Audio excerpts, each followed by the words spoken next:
हम जहाँ बैठे हैं इसको मृत्युलोक बोला गया। एक होता है नागलोक, पितृलोक, ब्रह्मलोक, संतलोक।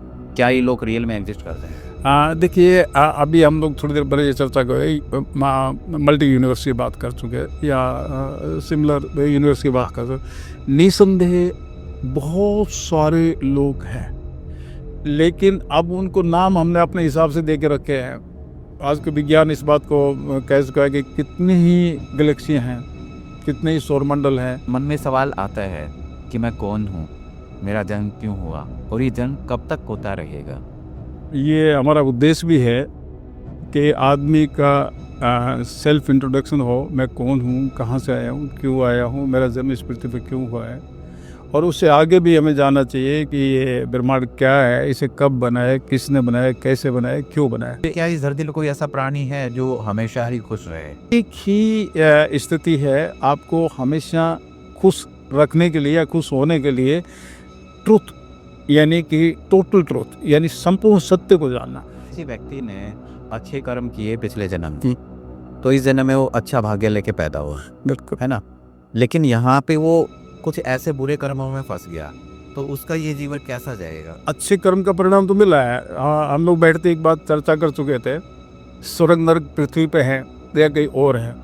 तो मैंने ये कहा था स्वर्ग नरक पृथ्वी पे है। ये समझ में आ गया कि हाँ, मेरे पुराने जन्म के अंदर बहुत बुरे कर्म थे, इस वजह से मेरे जीवन में दुख है। तो इस जन्म में वो कैसे आगे निकले? तो कर्म का विधान सामने है, और हमारे ये सामने बिल्कुल सारे धर्मों में लिखा हुआ है, ये कर, ये मत कर, ये कर, ये मत कर। नमस्कार दोस्तों, मैं समझ प्रभु भक्ति में आपका स्वागत करता हूँ। दोस्तों, कई बार मन में सवाल आया कि मनुष्य का जन्म क्यों हुआ, वो यहाँ पे क्यों आया और ये जन्म कब तक होता रहेगा, मृत्यु क्या है, मोक्ष क्या है। आज इन्हीं सवालों के विषय में हम चर्चा करेंगे। सृष्टि के रचयिता कौन है, आज इन्हीं सवालों पर हम चर्चा करेंगे। और अब मैं स्वागत करना चाहता हूँ, आज जो स्टूडियो में जो गेस्ट है वो बेहद खास हैं, डॉक्टर सुबे सिंह यादव जी का, जिन्होंने स्पिरिचुअलिटी में काफ़ी काम किया है और जिनका अपना खुद का एक अद्भुत अनुभव है। नमस्कार सर। जी नमस्कार, बहुत बहुत। जैसा अभी मैं बात कर रहा था कि मन में सवाल आता है कि मैं कौन हूँ, मेरा जन्म क्यों हुआ और ये जन्म कब तक होता रहेगा।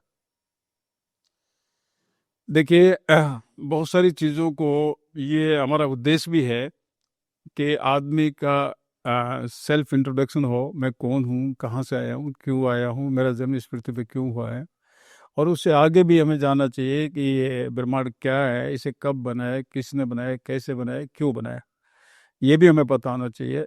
जीवन के अप डाउन्स आते हैं, उनका भी हमें ज्ञान होना चाहिए कि अप डाउन्स का कारण क्या है, अब निवारण क्या है। अंतिम पर्सन हमारे मन में रहता है कि ये शारीरिक मृत्यु होगी, तो मृत्यु के बाद जीवन है कि नहीं है, तो प्रमाण क्या है। अब मैं कौन हूँ को जानने के लिए वेदांत में कई उदाहरण दिए हैं। हम, कोई आदमी हमसे पूछता है तो हम अपना परिचय देते हैं इस शरीर का, पर वास्तव में दो मित्र थे, और एक मित्र दूसरे से बोला, देखो सामने से बैलगाड़ी आ रही है। तो दूसरा मित्र जो उसका बात कर रहा था वो बोला, भाई मुझे तो बैलगाड़ी नहीं दिखाई दे रही। बोले, ये देखो सामने आगे दो बैल हैं, किसान बैठा है, बैलगाड़ी लेके आ रहा है। तो नहीं, मुझे तो नहीं दिखाई दे रही है। फिर थोड़े नज़दीक आ गए, बोलते तो ये है, नज़दीक आ गए, मतलब मुझे बैलगाड़ी नहीं दिखाई दे रही है। अब वो बैलगाड़ी उनके सामने आके खड़ी हो गई। तो फिर बोला, ये बैलगाड़ी है। तो जिस पे उसने हाथ रख के बताया, पहिया पर, तो बोले ये बैलगाड़ी है। बोले ये बैलगाड़ी नहीं भाई, ये तो पहिया है। फिर उसने एक बैल के पास है, बोले ये बैल है और ये गाड़ी है। ये बैल तो है पर गाड़ी कहाँ है इसमें, जिस बात ये जुआ है, ये पहिया है, ये इसका प्लेटफॉर्म है, तो बैलगाड़ी दिखाई नहीं दे रही थी हमको, और समझ में भी नहीं आ रही थी। तो ठीक, हम अगर अपना परिचय मैं कौन हूँ कुछ जानने की कोशिश करें, तो सबसे पहले हमें ये जानना पड़ता है, ये प्याज के छिलके जैसा है। हम प्याज के छिलके छीलते, एक मैं छीलता हूँ, एक आप छीलते, एक दूसरा छीलता है, फिर लास्ट में कुछ नहीं बचता। फिर हम कहते बचते हैं, दोनों की आंखों में आंसू बचते हैं। तो मैं कौन हूँ को जानने के लिए हमें अपने शरीर का प्याज के छिलकों की तरह उतारना पड़ेगा। सबसे पहले अगर ये मेरा हाथ है, जहां हम मेरा लगा लेते हैं वहां तक मैं नहीं हूं। ये मेरा घर है, मैं नहीं हूं। ये मेरा आंख है, ये मेरा शरीर है। जहां तक मेरा लगा है वहां तक मैं नहीं हूं। अब ये जो शरीर है इसको हम अलग से कर देते हैं। ये 5 माबूद का बना है। 5 माबूद में जिसको हम जानते हैं आकाश, वायु, अग्नि, जल, पृथ्वी। अगर हम इनको पांचों तत्वों को निकाल कर रखें, आकाश एक अलग कर दें, जल को अलग कर दें, पृथ्वी को अलग कर दें, फिर क्या बचता है? तो फिर हम देखते हैं उसके बावजूद भी हम विराजमान है। कौन है? साक्षी, साक्ष्य भाव में, यानी हम दृष्टा के रूप में वहां खड़े हैं। तो जो दृष्टा दृश्य देख रहा है और जो अनुभूति महसूस कर रहा है वह मैं हूं। यानी कि दृष्टा के स्वरूप में जिन चीजों को मैं अनुभूत कर रहा हूं, तो अनुभूत करने वाला मैं हूं। पर मेरा अस्तित्व कहां से है, मैं इस पृथ्वी पे क्यों हूं, ये हम आगे आपके साथ बैठ के चर्चा कर लेते हैं। ऐसा बोलते हैं ना कि व्यक्ति के 2 शरीर होते हैं, एक सूक्ष्म शरीर होता है, एक स्थूल शरीर होता है। मैं उसमें एक और बढ़ा देता हूँ। हम्म। मुख्य रूप में ये जो देह है हमारी, इसमें 3 पार्ट जो हम मोटा मोटी देख पाते हैं और वैज्ञानिक तरीके से भी सिद्ध कर सकते हैं। स्थूल शरीर जिसमें हमने 5 तत्वों की बात की, फिर सूक्ष्म शरीर जिसमें हम 24 तत्वों की बात करते हैं, 5 कर्मेंद्रिय, 5 ज्ञानेंद्रिय, 10 प्राण, मन, चित्त, बुद्धि, अहंकार। लेकिन उसके बाद में भी एक कारण शरीर है, यानी जिस कारण से आपको ये सारी चीजें मिली हैं। तो निसंदेह आप देह, प्राण और आत्मा 3 चीजों के संयोग हैं। लेकिन देह आपकी है तो आप नहीं हुए, प्राण आपके हैं तो आप नहीं हुए। तो आप इन दोनों के स्वामी या इन दोनों के दृष्टा है। सूक्ष्म शरीर के बारे में आपका क्या मानना है? देखिए, सूक्ष्म शरीर मैंने आपको बताया है कि हमारी जो 5 कर्मेंद्रिय, 5 ज्ञानेंद्रिय और 10 प्राण है इनको चलाने के लिए, उसके साथ साथ मन, चित्त, बुद्धि, अहंकार, यहाँ हम आते हैं। देखिए, मैं बहुत सारे शास्त्रों को लेकर के हम चलेंगे तो शब्द जो है, मैं जो बोल रहा हूँ, तो शब्द जो है ये सूक्ष्म शरीर का एक अहम हिस्सा है। तो मन संकल्प विकल्प करता है, चित्त उनको चेतना देता है, बुद्धि निर्णय लेती है, अहंकार, जिसको अहंकार वो नहीं है मुझे कोई घमंड आ गया, कुछ आ गया, यानी जो आपके होने का आभास करवाता है। तो इनका मिश्रित रूप जो है वो सूक्ष्म शरीर है। लेकिन सूक्ष्म शरीर भी अकेले अकेले कुछ नहीं कर पाएगा। हम लोग थोड़ी देर पहले चर्चा कर चुके हैं, शरीर के बिना आत्मा की क्या पहचान और आत्मा के बिना शरीर की क्या औकात। तो जो सूक्ष्म शरीर है ये आपका टूल है। आप अभी कंप्यूटर का युग है, कंप्यूटर के हार्डवेयर है, फिर सॉफ्टवेयर है, और हार्डवेयर सॉफ्टवेयर दोनों है तो भी बात नहीं बनेगी, फिर इलेक्ट्रिक है, फिर मैनवेयर है। तो यानी कि ये सारी चीजें एक साथ आएंगी तभी कुछ परिणाम आएगा। जब सारी चीजें एक साथ नहीं आएगी तब तक परिणाम आएगा। तो हम जो है देह, प्राण, आत्मा, इसमें सूक्ष्म शरीर, तो ये सारे इस आत्मा के टूल्स हैं। तो आप सूक्ष्म शरीर को कोई अलग व्यक्तित्व ना मान करके आत्मा का टूल्स मानिए। हमारी जो आत्मा की जर्नी है वो जन्म जन्मांतर से चली आ रही है जी, है ना? इसका मुख्य उद्देश्य मोक्ष मिलना है, यही होगा कि नहीं, कुछ मैं अलग ढंग से बताऊंगा। मोक्ष होता है किसी चीज से छुटकारा पाना, यानी कि आप किसी बंधन में है, जेल में है, कैद में है, वहां से आप छूट रहे हैं। लेकिन मोक्ष को और थोड़ा सा हम आगे कर लें, आत्मा का और जीवन का, सर्जन का, सृष्टि का एक उद्देश्य है। उद्देश्य क्या है? कार्य हुआ है जिसको हम सृष्टि कहते हैं, जो देख रहे हैं। कार्य हुआ है सृष्टि के सर्जन का, और सृष्टि के अंदर जो है 2 चीजें आपको मुख्य दिखाई देंगी। एक तो नियम, दूसरा जीवन, अन्य जीवन भी। तो हम यहाँ एक बात समझने की कोशिश करते हैं कि जहां नियम होते हैं वहां उद्देश्य सुनिश्चित रहता है। नियम का मतलब हम रोड के बाईं ओर चलेंगे तो वहां उद्देश्य है कि एक्सीडेंट ना हो। हम कार्यालय में समय पर पहुंचेंगे तो वहां उद्देश्य है कि कार्यालय का हम सुचारू रूप से चले। घर में हो, परिवार में हो, समाज में हो, या राष्ट्र के शासन चलाने में हो, प्रशासन चलाने में हो, तो नियम जहाँ होते हैं वहाँ उद्देश्य निश्चित होता है। तो नियम सृष्टि में है तो उद्देश्य है। उद्देश्य क्या है? सृष्टि का सर्जन आनंद में संवर्धन करने के लिए हुआ है। आनंद में संवर्धन करने के लिए जब सृष्टि का सर्जन हुआ है तो उद्देश्य आनंद का संवर्धन है। अब इसका प्रमाण, एक प्रमाण दे देता हूं। हम हमारी आत्मा को सबसे अंतिम जो जरूरत है या अंतिम उसकी आवश्यकता या चाहत है वह आनंद है, और वह भी स्थायी आनंद है। जी, ये आनंद कैसे प्राप्त किया गया है? हाँ, सृष्टिकर्ता चाहता है जिंदगी एक उत्सव बने, ये वो रचयिता चाहता है। कौन है वो रचयिता? हाँ, मैं बताता हूँ। सृष्टिकर्ता चाहता है कि जिंदगी एक उत्सव बने और उसमें उसकी सृष्टि हर पल आनंद करे। वह चाहता है, आपने प्रश्न किया था आनंद हाँ। कैसे मिले, वह चाहता है कि आप आनंदित रहें, उसकी सृष्टि आनंदित रहे। वह देना चाहता है, हम लेना चाहते हैं, क्योंकि हम चाहते हैं सब आनंदित रहे, स्थायी सुखी रहे। कोई भी आती जाती खुशी और आते जाते आनंद का ग्राहक नहीं है, सब स्थायी खुशी चाहिए। सृष्टिकर्ता चाहता है कि आप आनंदित रहे, और सृष्टि का सर्जन ही आनंद के संवर्धन के लिए, फिर मिलता क्यों नहीं? यह एक सूत्र देता। सूत्र यह है, आप इस ब्रह्मांड में एक कार्य को करने या एक कार्य के होने का एक समय, एक सिद्धांत है, एक साधन है। मैं कई एग्जांपल दे दूंगा।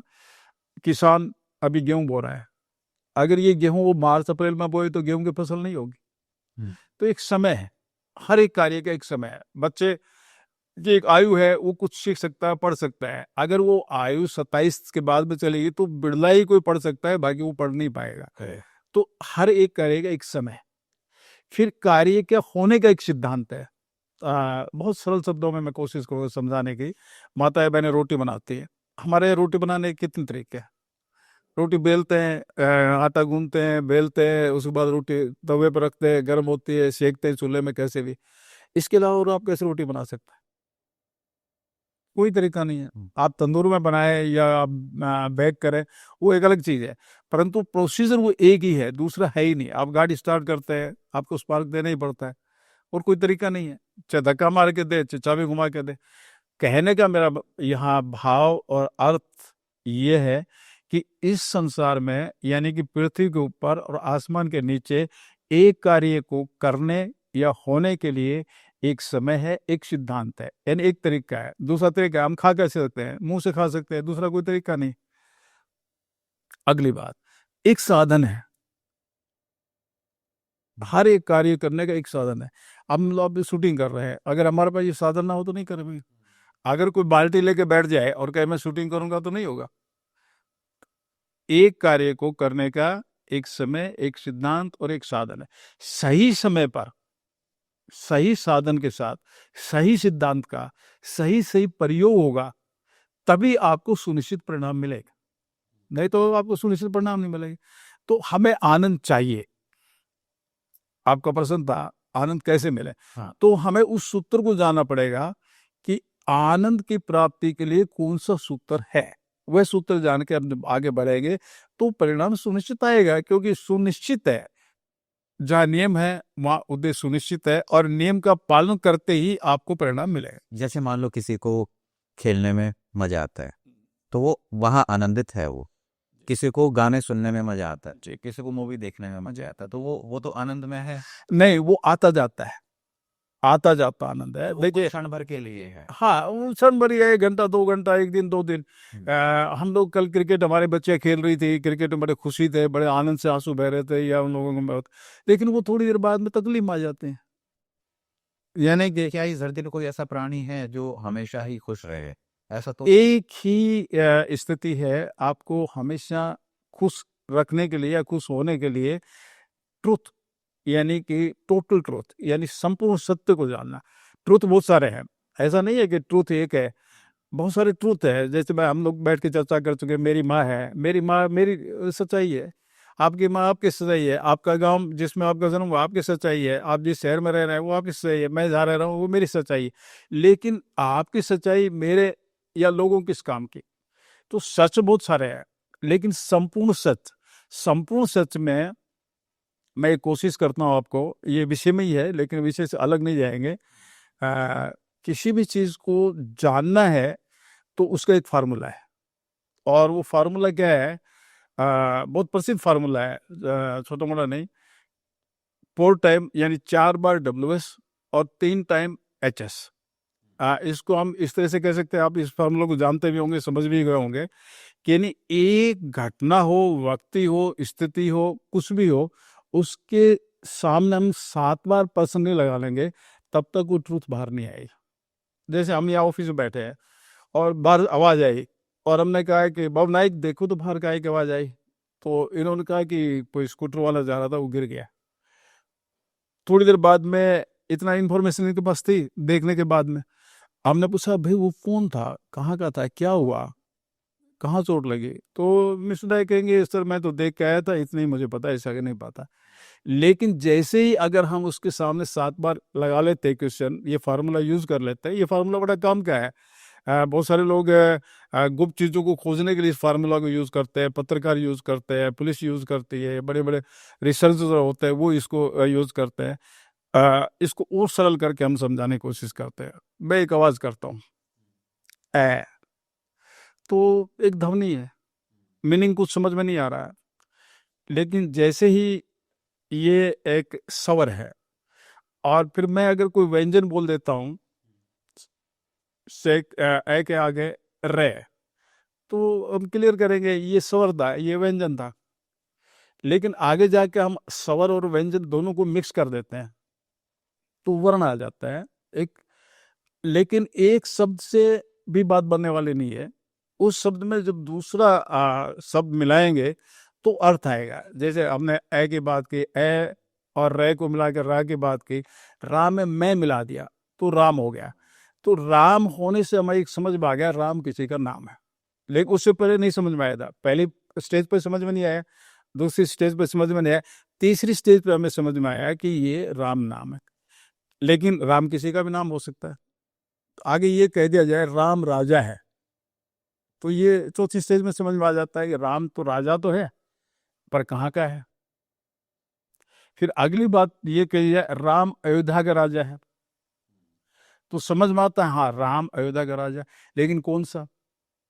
अब अयोध्या भी गड़बड़ है, थाईलैंड में भी एक अयोध्या है और थाईलैंड का राजा भी राम लिखता है। आपकी जानकारी में होगा, नहीं होगा तो आप जान सकते हैं। तो अब कौन सा राम? फिर अगली बात ये की जाए कि दशरथ पुत्र राम अयोध्या का राजा है और वह न्यायपूर्वक राज्य करता है, तब सेंटेंस क्लियर होता है।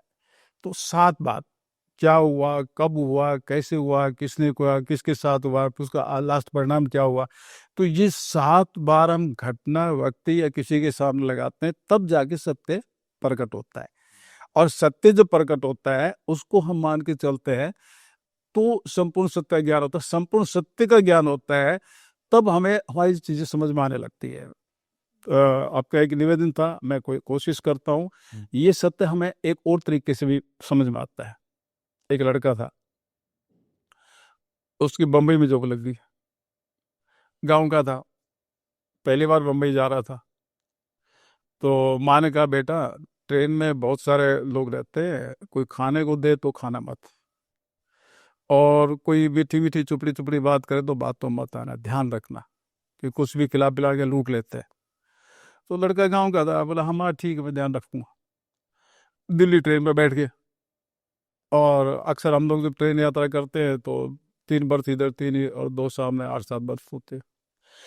तो सवारी बैठी रहती, बात करते लग जाते हैं। जैसे ही स्टेशन से गाड़ी छोड़ती है तो एक ने पूछ लिया भाई आप कहाँ जाओगे? तो उसने कहा मैं तो झांसी तक जाऊंगा। दूसरे पे आप कहाँ जाओगे? भोपाल। तीसरे नासिक। ये लड़के से पूछ लिया आप कहाँ जाओगे? बम्बई। आप बम्बई जाएगा? बोला हाँ, और मैं भी बम्बई जा रहा हूँ। तो ये ट्रेन हो या रास्ते में कहीं भी हम आते जाते हो तो ये एक नेचर यानी स्वभाव है कि जो जिसके साथ हम जा रहे हैं, और वो भी बम्बई जा रहा है, मैं भी बम्बई जा रहा हूँ, तो आप पूछ रहे बम्बई में कहाँ जाओगे? तो उसने कहा बम्बई में मैं अंधेरी जाऊंगा। अरे अंधेरी में कहाँ जाओगे? मैं लोखंड वाला जाऊंगा। लोखंड वाला में कहाँ जाओगे? हीरामणि बिल्डिंग। अरे मैं हीरामणि बिल्डिंग में रहता, कितने नंबर में जाओगे? वो कहे साहब मैं तो 305 में जाऊँ।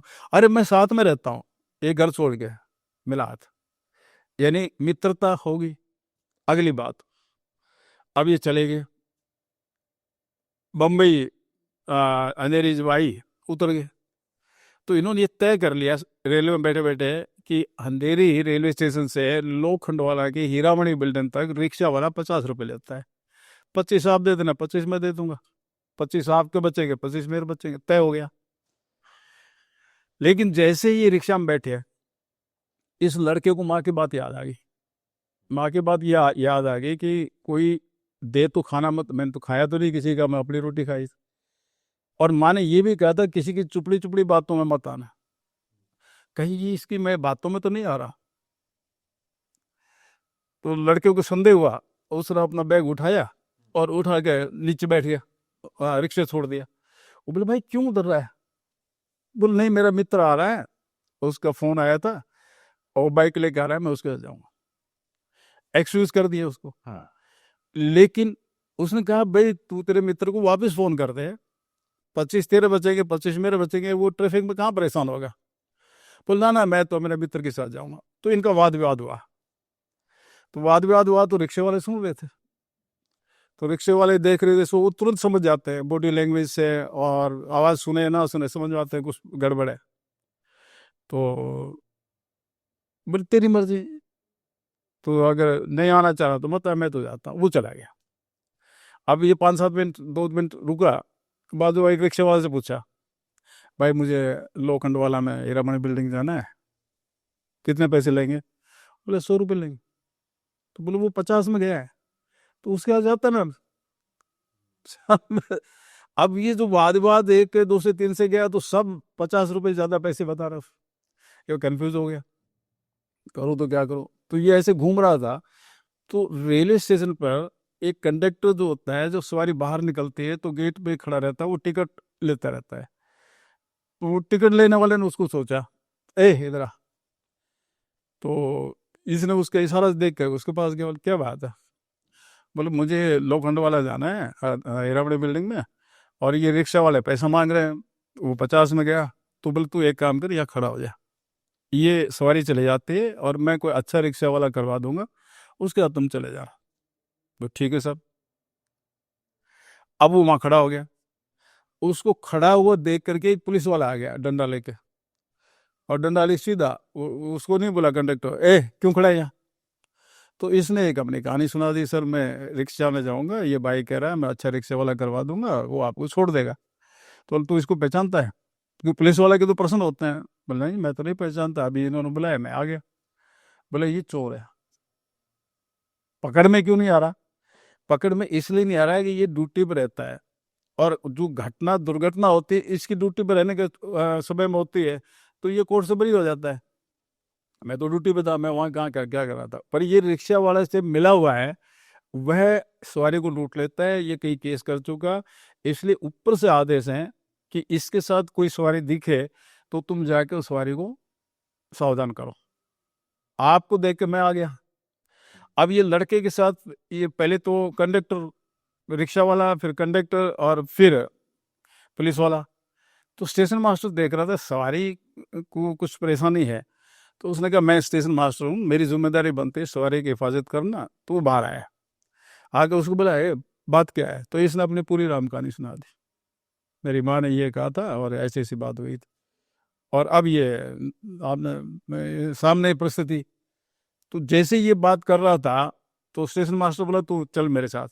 अभी बड़ा कंफ्यूज हो गया, वो आदमी ठीक था या वो रिक्शा वाला को ज़्यादा पैसे दे के जाना में ठीक था, या इस कंडक्टर की बात मानूं, या पुलिस वाले की मानूं, या स्टेशन मास्टर की मानूं।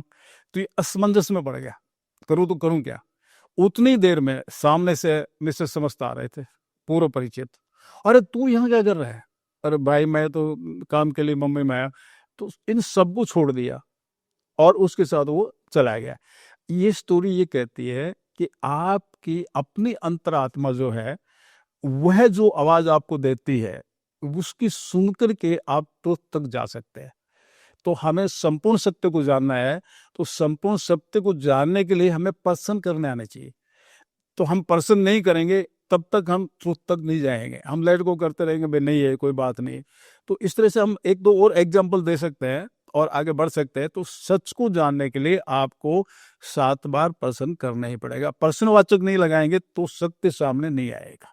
किसी भी स्थिति को जानने के लिए से खुद से ही सवाल। हाँ, घटना, व्यक्ति या सिचुएशन, परिस्थिति, किसी भी चीज को समझेंगे तो आपको 7 बार प्रश्न करना ही पड़ेगा। एक और छोटी सी कहानी सुना के बता देता हूँ, आपको अच्छा लगेगा। हाँ। एक आदमी पति पत्नी रहते थे। पत्नी को विचार हुआ कि मैं मेरे मायके एक लेटर देती हूँ, तो पति को दे देती थी और शाम को पूछती, आपने लेटर पोस्ट किया? अरे मैं तो भूल गया यार वर्क में। दूसरे दिन फिर, तीसरे दिन फिर, चौथे दिन फिर। यानी कि वो पति महोदय इतने भुलक्कड़ थे कि उन्होंने उसका पत्र ही पोस्ट नहीं किया। वो अपने मायके पत्र डालना चाह रही थी। तो एक दिन उसको एक उपाय सूझा। उपाय क्या सूझा कि वो नाश्ते के लिए बैठा तो एक पीछे स्टिकर लगा दिया, आदरणीय मित्र, मैं आपसे निवेदन करती हूँ, मेरा पति भुलक्कड़ है और जब भी आप इस पर्ची को पढ़े तो इनको ये याद दिला देना कि इनको एक पत्र पोस्ट करना है। वो चिपका गया। अब पीछे हो गया तो वो चला गया। वो बस में चढ़ने लगा तो बस में चढ़ा तो पीछे स्टेशन खड़े थे, भाई साहब लेटर पोस्ट कर देना। तो उसने देखा, तुझे कैसे पता? बोले ये हमारा पड़ोसी होगा या कुछ होगा कहते, या मेरी धर्मपत्नी ने कह दिया होगा। और थोड़ा आगे गया, ऑफिस के होते गया तो किसी ने वो स्टिकर फिर देख लिया। तो बोला भाई वो एक लेटर पोस्ट कर रहा था, कर दिया। तो उसने फिर कान खड़े हुए, यार इसको किसने कह दिया? तो जैसे ही वो अपना ऑफिस में गया तो ऑफिस के स्टाफ वालों ने बोला, लेटर पोस्ट कर दिया आपने? अरे बोले कर दूंगा मेरे भाई। अब वो भूल गया, काम के बोझ में वापस आ गया, वापस बस में आने लगा तो फिर बोला, भाई आपने लेटर पोस्ट किया कि नहीं किया? तो उसने हार तक के वो लेटर पोस्ट कर दिया। अब लेटर पोस्ट कर दिया, घर आया। घर आके धर्मपत्नी से बोला, आपने सारे गांव को कह दिया मुझे लेटर पोस्ट करना? तो कहा कैसे, ये बता। यानी सबको आपने सूचना दी तो दी कैसे?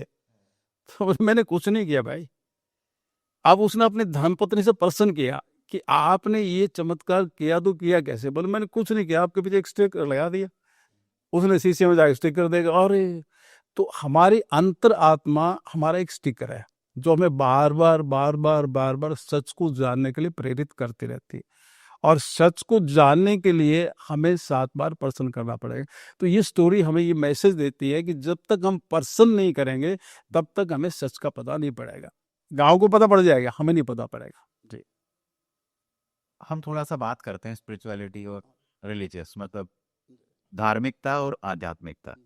आपका क्या मानना है इसके बारे में? देखिए, इसको हम ऐसे कह सकते हैं, फल और फूल।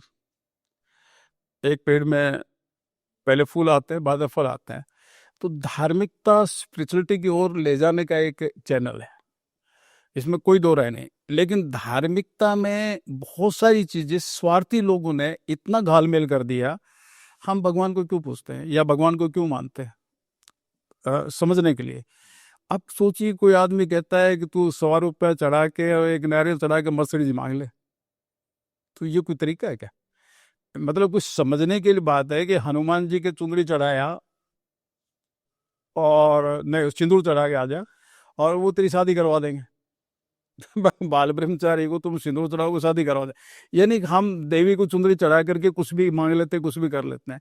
तो एक्चुअली ये एक आपको समझ में नहीं आता है कि हम बेवकूफ़ी का काम कर रहे हैं। जबकि पृथ्वी के ऊपर आपके पास 3 चीजें हैं, शरीर और समय, ये रचयिता ने आपको दे दिया है। लेकिन आपको सिर्फ कर्म करने की ही शक्ति दी है। अगर कर्म करने की ही शक्ति दी है तो दूसरी तरह से कैसे मिलेगा आपको? ये तो हेराफेरी है। भगवान इतना बावला नहीं है कि आप उसको एक नारियल चढ़ा दो, एक चुंदड़ी चढ़ा दो, एक सिंदूर लगा दो तो वो आपको कुछ, ऐसा कुछ है नहीं। आपके कर्म का ही किया हुआ आपको मिलेगा।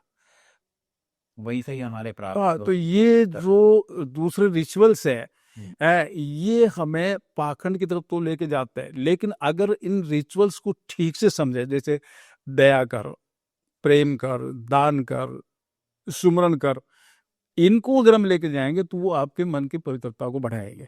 और मन की पवित्रता को बढ़ाएंगे तो आप अध्यात्म के नजदीक हो। तो दोनों में इतना ही फर्क है इससे ज़्यादा फर्क नहीं है। अभी हमने बात की कि लोग मंदिरों में जाते हैं, मांगते हैं। क्या भगवान से हमें कुछ मांगना चाहिए? बिल्कुल नहीं मांगना चाहिए। क्यों नहीं मांगना चाहिए?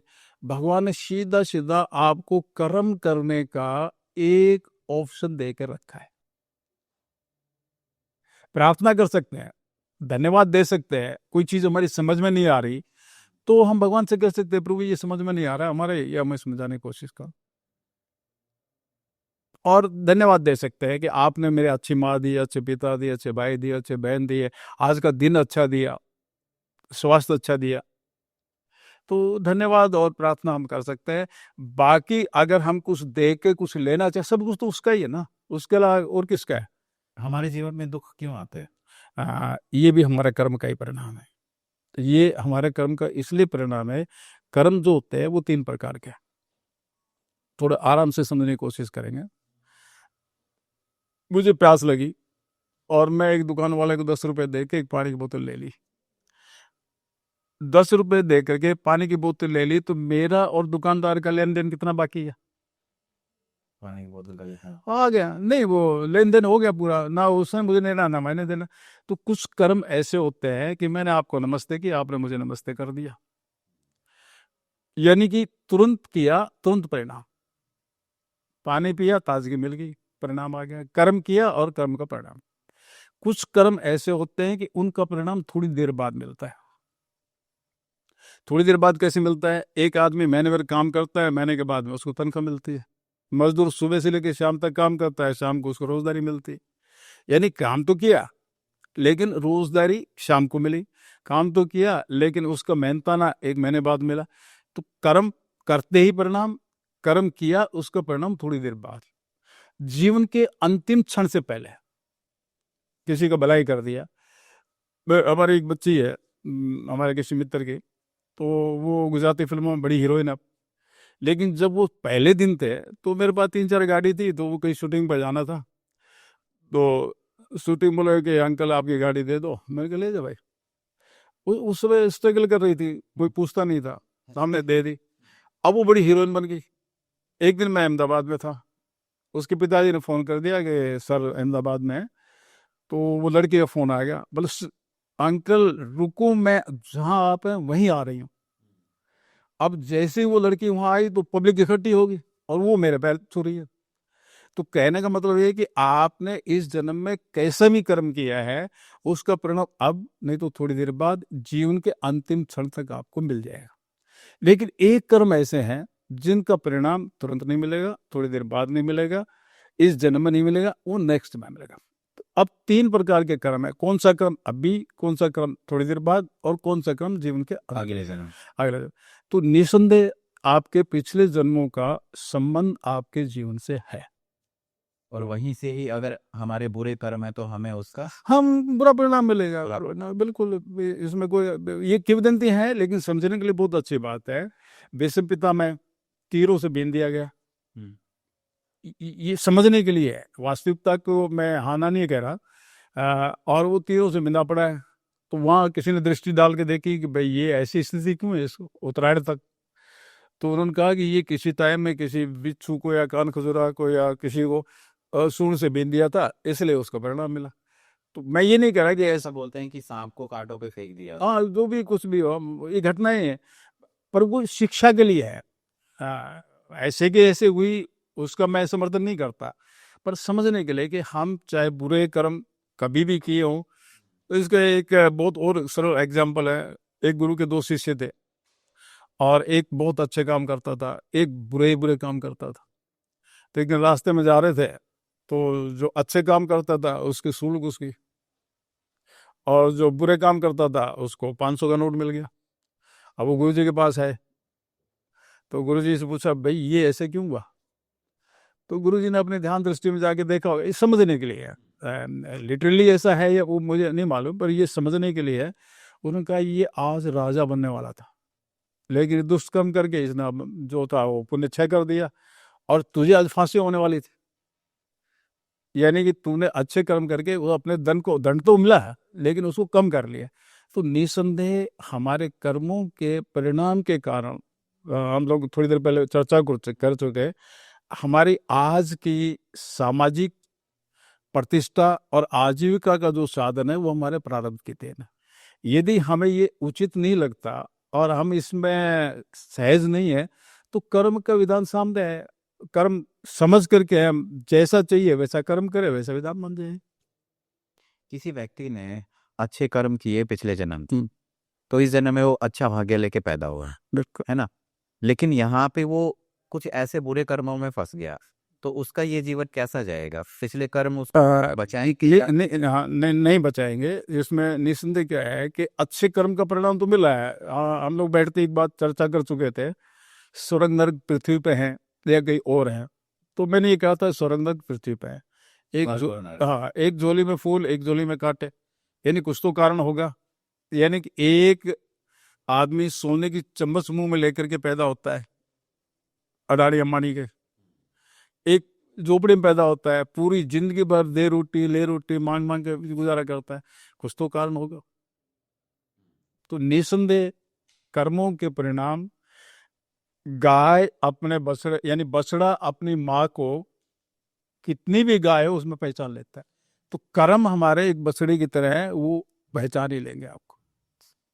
किसी को ये लगता है कि यहाँ पे हम बात करें कर्मों के सिद्धांत की, है ना, किसको ये समझ में आ गया कि हाँ मेरे पुराने जन्म के अंदर बहुत बुरे कर्म थे, इस वजह से मेरे जीवन में दुख है, तो इस जन्म में वो कैसे आगे निकले पे हम चर्चा कर चुके। कर्म का विधान सामने है और हमारे सामने बिल्कुल सारे धर्मों में लिखा हुआ है, ये कर ये मत कर, ये कर ये मत कर, ये कर ये मत कर। तो स्पष्ट रूप में लिखा हुआ है, जो ना करने के लिए बोला है उसको नहीं करें, जो करने के लिए वो करें। जगह जगह बोर्ड टंगे हैं, बोर्ड टंगने के बाद भी अगर हम नहीं समझ पा रहे तो नहीं समझ पा रहे। गीता, रामायण, महाभारत, बाइबल, कुरान, ये लगभग कि अगर हम पुराने जन्मों का तो हम अभी कुछ कर नहीं सकते। नहीं वो नहीं, वो आपका जज के सामने आपके बयान जो है वो हो गए। लेकिन इस जन्म में क्या क्या ऐसे मेथड है, क्या नाम जप से वो चीजें सही बिल्कुल बिल्कुल, नाम जप।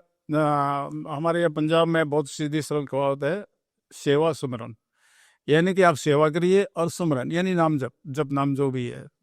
तो निसंदेह जप नाम जो है ये बड़ा वैज्ञानिक है।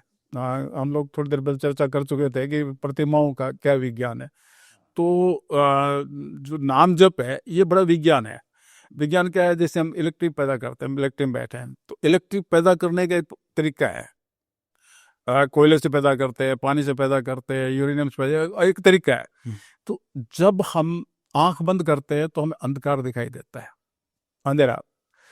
नाम जप करने से ओरा बनता है। आपने भगवान के पीछे देखा होगा, ऋषि मुनि के पीछे देखा होगा। तो नाम जप का मैं समर्थन करता हूं कि आप जितना अधिक नाम जप करेंगे उतना आपका ओरा मजबूत बनेगा। जो आप जब इस शरीर को छोड़ के जाएंगे, जब बिना आंख के होंगे, बिना कान के होंगे, तो वह ओरा आपका मार्गदर्शन करेगा। तो नाम जप करिए, सेवा करिए, सेवा से आपका चित्त निर्मल होगा और नाम जप से आपका ओरा बनेगा और आपका आगे भविष्य का मार्ग स्पष्ट होगा। हमने बीच में बात की सृष्टि के रचयिता, कौन है सृष्टि के रचयिता? गुणी वस्तु गुणों द्वारा जानी जाती है। गुणी वस्तु गुणों द्वारा जानी जाती है। इसको हमें समझिए टेबल है, तो ये टेबल है तो इसका कोई ना कोई बनाने वाला है। ये माइक है या ये बिल्डिंग है तो कोई ना कोई बनाने वाला है। जब ये ब्रह्मांड है तो ये अपने आप में एक गुण है। तो गुण है तो इसका मतलब कोई ना कोई गुण ही है। अब हम ये नहीं कह सकते वो लंबा है, चौड़ा है, काला है, पीला है, छोटा है, बैठा है, हिमालय में बैठा है, कहाँ बैठा है, हम नहीं कह सकते, क्योंकि बहुत सारी चीजों को हम अनुमान से समझते हैं, संभावनाओं से समझते हैं, अनुमानित और संभावित। अब मैं इसको दूसरे शब्द में कहूँ कि दुनिया का सारा ज्ञान जितना भी है वो अनुमानित और संभावित है। लेकिन कुछ अनुभूत हो जाता है, तो अनुभूत हो जाता है उसको लेकर हम चल पड़ते हैं। तो गुणी वस्तु गुणों द्वारा जानी जाती है। इससे हम ये सिद्ध कर सकते हैं कि कोई ना कोई सृष्टि करता है। कहाँ है, कैसे है, क्यों है, ये अभी बहुत सारे प्रश्न के उत्तर समय के गर्भ में वो जब हम उस समय से प्रसार होंगे तो वो प्रश्न के उत्तर मिलेंगे। जैसे हिंदू धर्म में बोला जाता है कि ब्रह्मा जी ने सृष्टि की रचना रचना की, भगवान विष्णु ने पालन किया और भगवान शिव ने डिस्ट्रॉय किया। जी तो बोल ऐसा हम मान सकते हैं कि जो सृष्टि की जो रचना थी वो ब्रह्मा जी ने की है, या ब्रह्मा जी के ऊपर भी कोई एक है देखिए हाँ बिल्कुल ठीक है, इसमें कोई दो राय नहीं है। मैं कोशिश करता हूँ कि सृष्टि की रचना कैसे हुई इसके तरफ जाने के लिए एक आदमी सिटी में गया, दिल्ली आ गया, दिल्ली रामलीला ग्राउंड है, रामलीला होते हुए देखा उसने। हाँ तो रामलीला होते देखा तो उसके मन में आया, यार ये कार्यक्रम तो बहुत अच्छा है, शिक्षा भी मिलती है और लोगों का मन भी लगता है। तो कहा मैं अपने गांव में कराऊंगा। तो अब वो अपने गांव चला गया। अब गांव गया तो क्या करेगा वो? पहली उसकी क्रिया प्रतिक्रिया ये होगी कि वो गांव में कुछ मित्रों को बताएगा कि भाई मैं दिल्ली गया था, वहाँ रामलीला ग्राउंड है, रामलीला होती है, तो क्यों ना हम भी अपने यहाँ रामलीला कराएं। तो मित्र बोले ये तो बहुत अच्छी बात है, अपने करवानी चाहिए, करनी भी चाहिए। तो क्या करें? तो वो बोले पहले एक कमेटी बना लो, जिम्मेदारी तो देनी पड़ेगी ना किसी को न किसी को। तो एक प्रधान और एक उनको संचालन करने वाला सेक्रेटरी, एक पैसा रखने वाला। तो इनके बगैर तो जो वर्बल या अनवर्बल जो भी आपको लिखित मौखिक कमेटी बनानी, कमेटी में एक जिम्मेदारी दे देते हैं।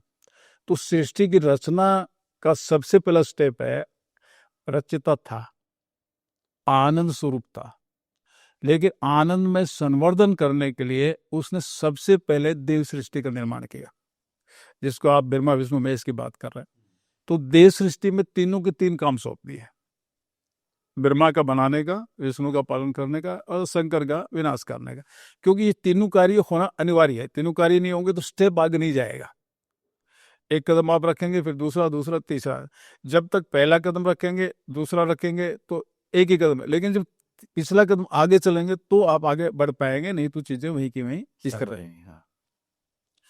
तो ब्रह्मा विष्णु महेश इन तीनों का थे, लेकिन देव सृष्टि तो बना दी, यानी कि कमेटी तो बन गई, पर कमेटी से काम नहीं चलेगा रामलीला करने के लिए। फिर आपको आगे क्या चाहिए? दर्शक चाहिए, स्टेज चाहिए और कलाकार जी। हाँ कलाकार चाहिए। अब उसको हम ऐसे समझने की कोशिश करेंगे। फिर रचिता ने भूत सृष्टि बनाई। भूत सृष्टि रात में डराने वाले भूत नहीं, भूत सृष्टि पंच महाभूत की सृष्टि, जिसको हम आकाश, वायु, अग्नि, जल, पृथ्वी बोलते हैं। अब इनके 5 तन्मात्राएं, 5 तन्मात्राओं के बाद में हम उसको नीचे आते हैं, तो फिर इन सबको मिला करके हमारा एक सूक्ष्म शरीर, यानी कि एक बॉडी बना दी, और फिर स्थूल शरीर। अब हम इसको देखें, गाड़ी तो आपके पास आ गई, गाड़ी में फ्यूल भी है लेकिन ड्राइवर नहीं है।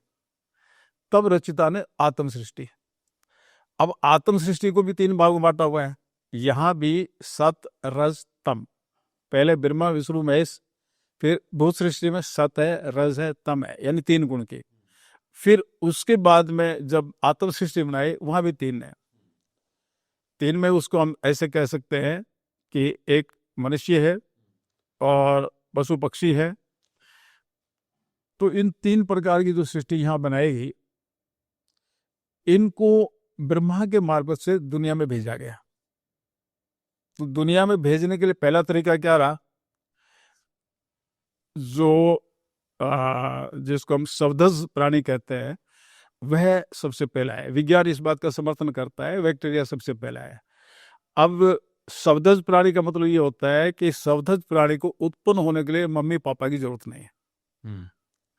हम बरसात में देखते हैं बहुत सारे कीड़े मकोड़े पैदा हो जाते हैं। आप सेव देखते हैं, सेव में कीड़ा लग जाता है तो वो एकदम कवर होता है, लेकिन वो अंदर की स्थिति बन जाती है तो वो कीड़ा लग जाता है। आम देखते हैं, आम में लग जाता है। तो यहाँ ये कहने का अर्थ है कि शवधज, गेहूं में घुन लग जाता, इल्ली लग जाती है, लकड़ी में घुन लग जाता है, तो वो माँ बाप नहीं है। तो शवधज जो योनि है, आज का विज्ञान जो जीव की बात कर रहे हैं, गधा और घोड़ा मिला करके खच्चर पैदा करते हैं, पर खच्चर आगे पैदा नहीं कर सकता। तो शवधज योनि जो है वो परिस्थितिवश एक उत्पन्न होती है, माँ बाप की जरूरत नहीं है। लेकिन उसके आगे, शवधज के आगे उद्भज है। उद्भज जमीन फोड़ के निकलने वाला है, पेड़ पौधे। पेड़ पौधे जो होते हैं इनको शवधज की जरूरत पड़ती है। कैसे पड़ती है? मैं थोड़ा एक एग्जाम्पल देके बताऊंगा। मैं किसान हूँ, और आप भी किसान परिवार से आते हैं। एक पेड़ का पराग जब तक दूसरे पेड़ पे जाकर परागण नहीं होगा तब तक पाक नहीं आएगा। पाक समझ गए, फल फल नहीं आएगा। अब ये परागण कौन करवाता है? क्योंकि पंछी वृक्ष तो वही के वही है। तो ये जो सूक्ष्म प्राणी हैं ये एक दूसरे पे पेड़ से दूसरे पेड़ पे आते जाते हैं, तो उनके मार्फत वहां परागण हो जाता है। आपने विज्ञान में पढ़ा होगा ये सुनने के। तो अब शब्दज को उत्पन्न होने में किसी की जरूरत नहीं है, लेकिन उद्भज को भी उत्पन्न होने में किसी की जरूरत नहीं है, लेकिन संवर्धन में सूक्ष्म जो प्राणी हैं शब्दज वाले उनकी उसको आवश्यकता है। अब और थोड़ा आगे बढ़ते हैं। इस सृष्टि में तीसरी प्रकार से जो आती है जीवन, वो आता है अंडे में, और अंडे से निकल के फिर जीवन आता है, यानी उसको हम अंडज कहते हैं। तो जो अंडज है उसके जो प्राणी हैं जैसे पंछी है, तो पंछी को पेड़ चाहिए घोंसला बनाने के लिए, खाने के लिए अगर वो शाकाहारी है तो बीज चाहिए, मांसाहारी तो कीड़े मकोड़े चाहिए जो शब्द जीव नहीं है। यानी कि ये तीसरी प्रकार का जो जीव है इसको इन दोनों के ना होने से उसका जीवन नहीं चलेगा। उद्भज भी चाहिए और सौदज भी चाहिए, तब उसकी लाइफ सर्वाइव करेगी, नहीं तो उसकी लाइफ सर्वाइव नहीं करेगी। आगे फिर हम है मनुष्य। मनुष्य को ये तीनों चाहिए। अगर ये तीनों में से एक भी नहीं होगी तो मनुष्य का आगे जीवन सर्वाइव नहीं कर पाएगा। तो यहाँ कहने का मतलब ये है कि रचयिता ने पहले देव सृष्टि, फिर भूत सृष्टि, फिर आत्म सृष्टि, और उसके बाद में ब्रह्मा के मार्फत से चार प्रकार से भेज दिया। अब इनका पालन पोषण विष्णु के मार्फत है, लेकिन परिवर्तन होना है क्योंकि प्रकृति जो है वो परिवर्तित है और आत्मा वो प्रगति की ओर जाती है, विकास, उत्तरोत्तर विकास की ओर जाती है। तो फिर शंकर जी का रोल आ गया कि भाई इसको परिवर्तित करना है। तो ब्रह्मा विष्णु महेश तीनों का रोल इस प्रकार से है सृष्टि के अंदर जीव को उत्तरोत्तर विकास की ओर ले जाने के लिए, तीनों का अब अपना रोल है। हमने बात की जैसे योनियों की बात की हमने, ऐसा बोलते हैं कि 83 लाख योनि होते हैं। तो क्या ये 84 लाख की अलग अलग टाइप है? मनुष्य एक है, फिर उसके बाद पक्षियों में भी अलग अलग होते, तो ऐसे 84 लाख प्रजातियां हैं या फिर ये किस तरीके से खा? 84 लाख योनि है। आप इसको ठीक से समझिए कि घोड़ों के भी कई नस्ल हैं, पंछियों के भी कई नस्ल है, सर्फ के भी कई नस्ल है। तो ये एक एक उसकी कई कई नस्लें हैं। तो 84 लाख प्रकार की योनि है, निसंदेह इसमें कोई वो नहीं है, और वो भी हम लोगों ने अनुमानित गिनी है। अब 84 को हम एक और शब्द देते हैं, उसको आप बहुत अच्छे से समझने की कोशिश करिए। चौ का मतलब चार, राशि का मतलब एक मंडल, मंडल मतलब एक संग्रह। तो चार प्रकार की राशि हमने कहा, सौधस, उद्भस, अंडज, जरायुज, ये चार प्रकार की होगी चार राशि। यानी इन चारों में भी कई प्रकार के लोग हैं, तो बहुत सारे लोग हैं या बहुत सारे जीव हैं।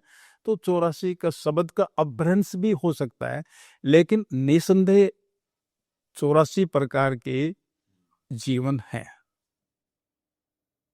अब सवाल ये उठता है, बहुत इंपॉर्टेंट सवाल आ रहा है कि हमारा जो इस जन्म के अंदर जो लगा हुआ है कि सुख दुख है वो हमारे पिछले कर्मों का परिणाम है।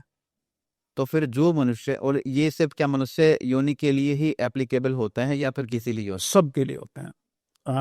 इसका देखिए, एक कुत्ता जो है वो अडानी घर में बना हुआ है, एक अम्बानी घर में बना हुआ है, तो उसका ब्रेसलेट ही कीमती है, उसका बिस्तरी कीमती है, हजारों आदमी उसके साथ लगे हुए हैं।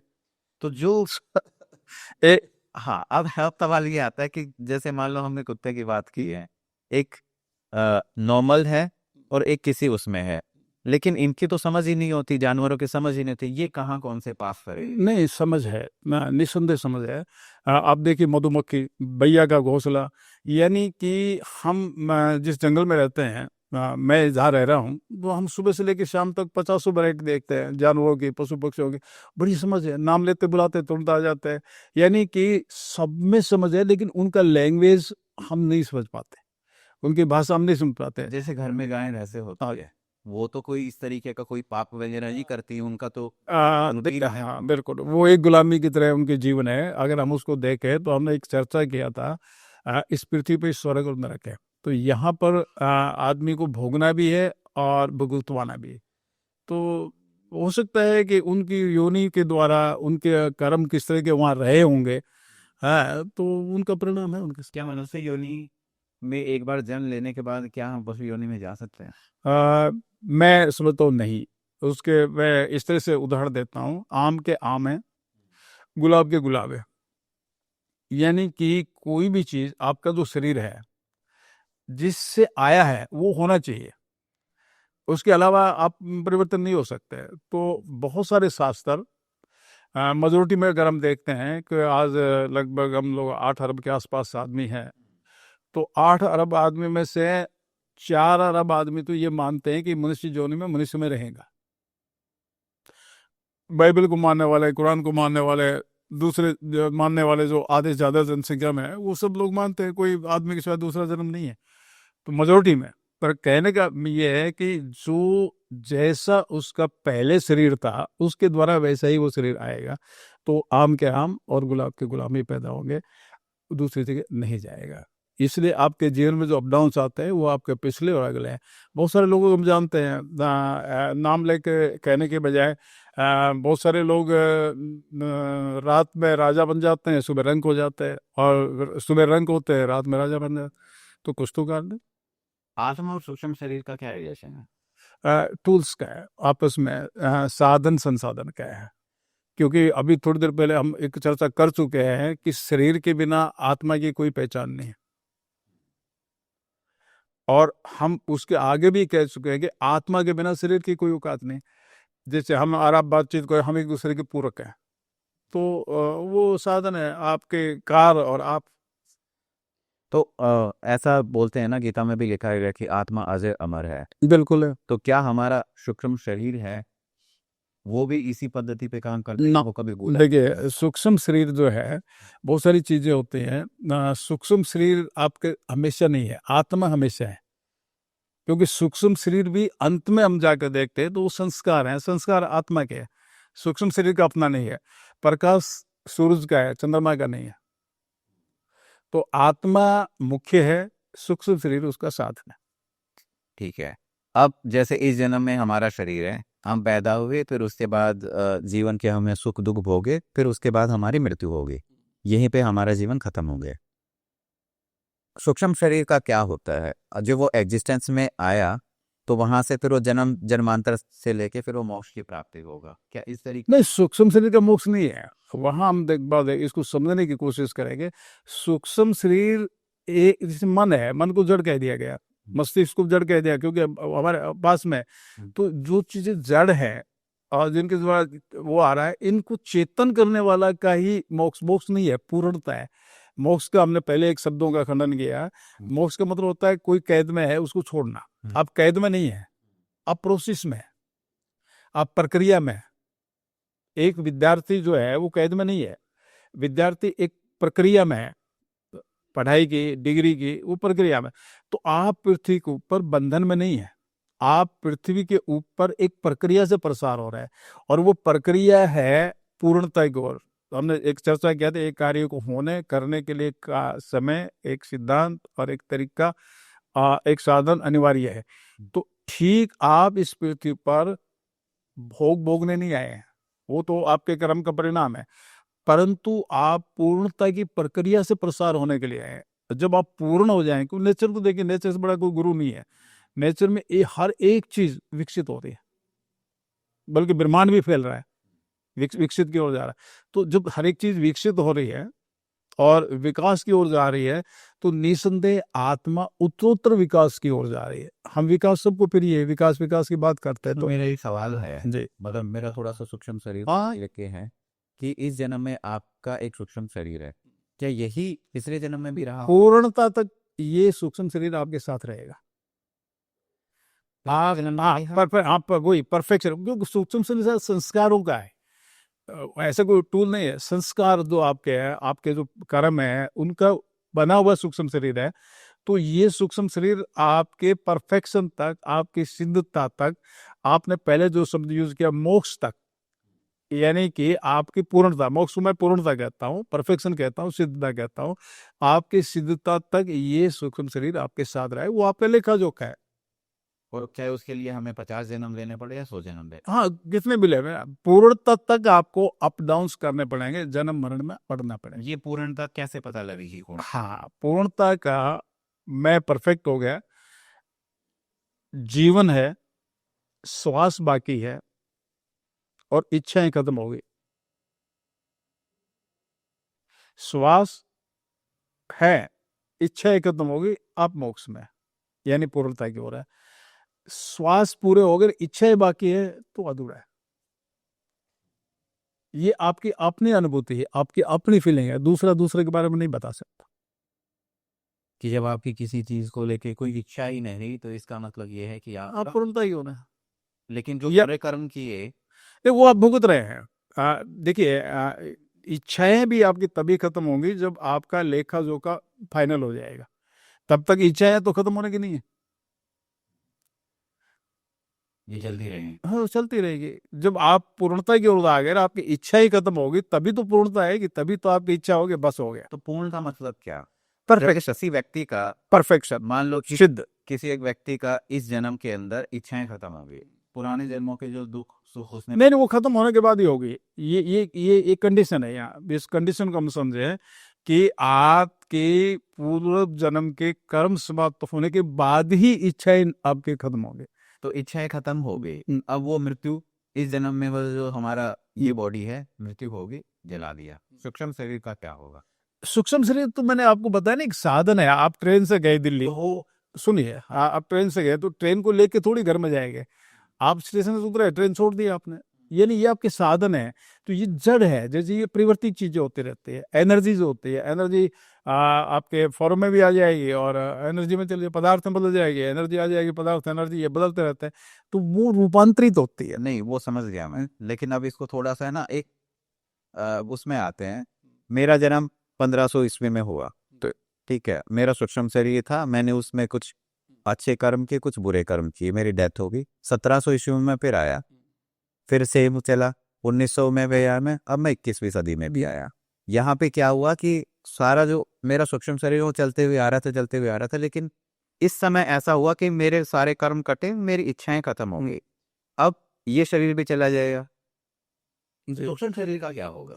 मैंने आपको बताया ना कि ये एनर्जी और पदार्थ ये रूपांतरित हो। मुझे अगला जन्म तो मिलेगा नहीं। नहीं, आपको मिलेगा।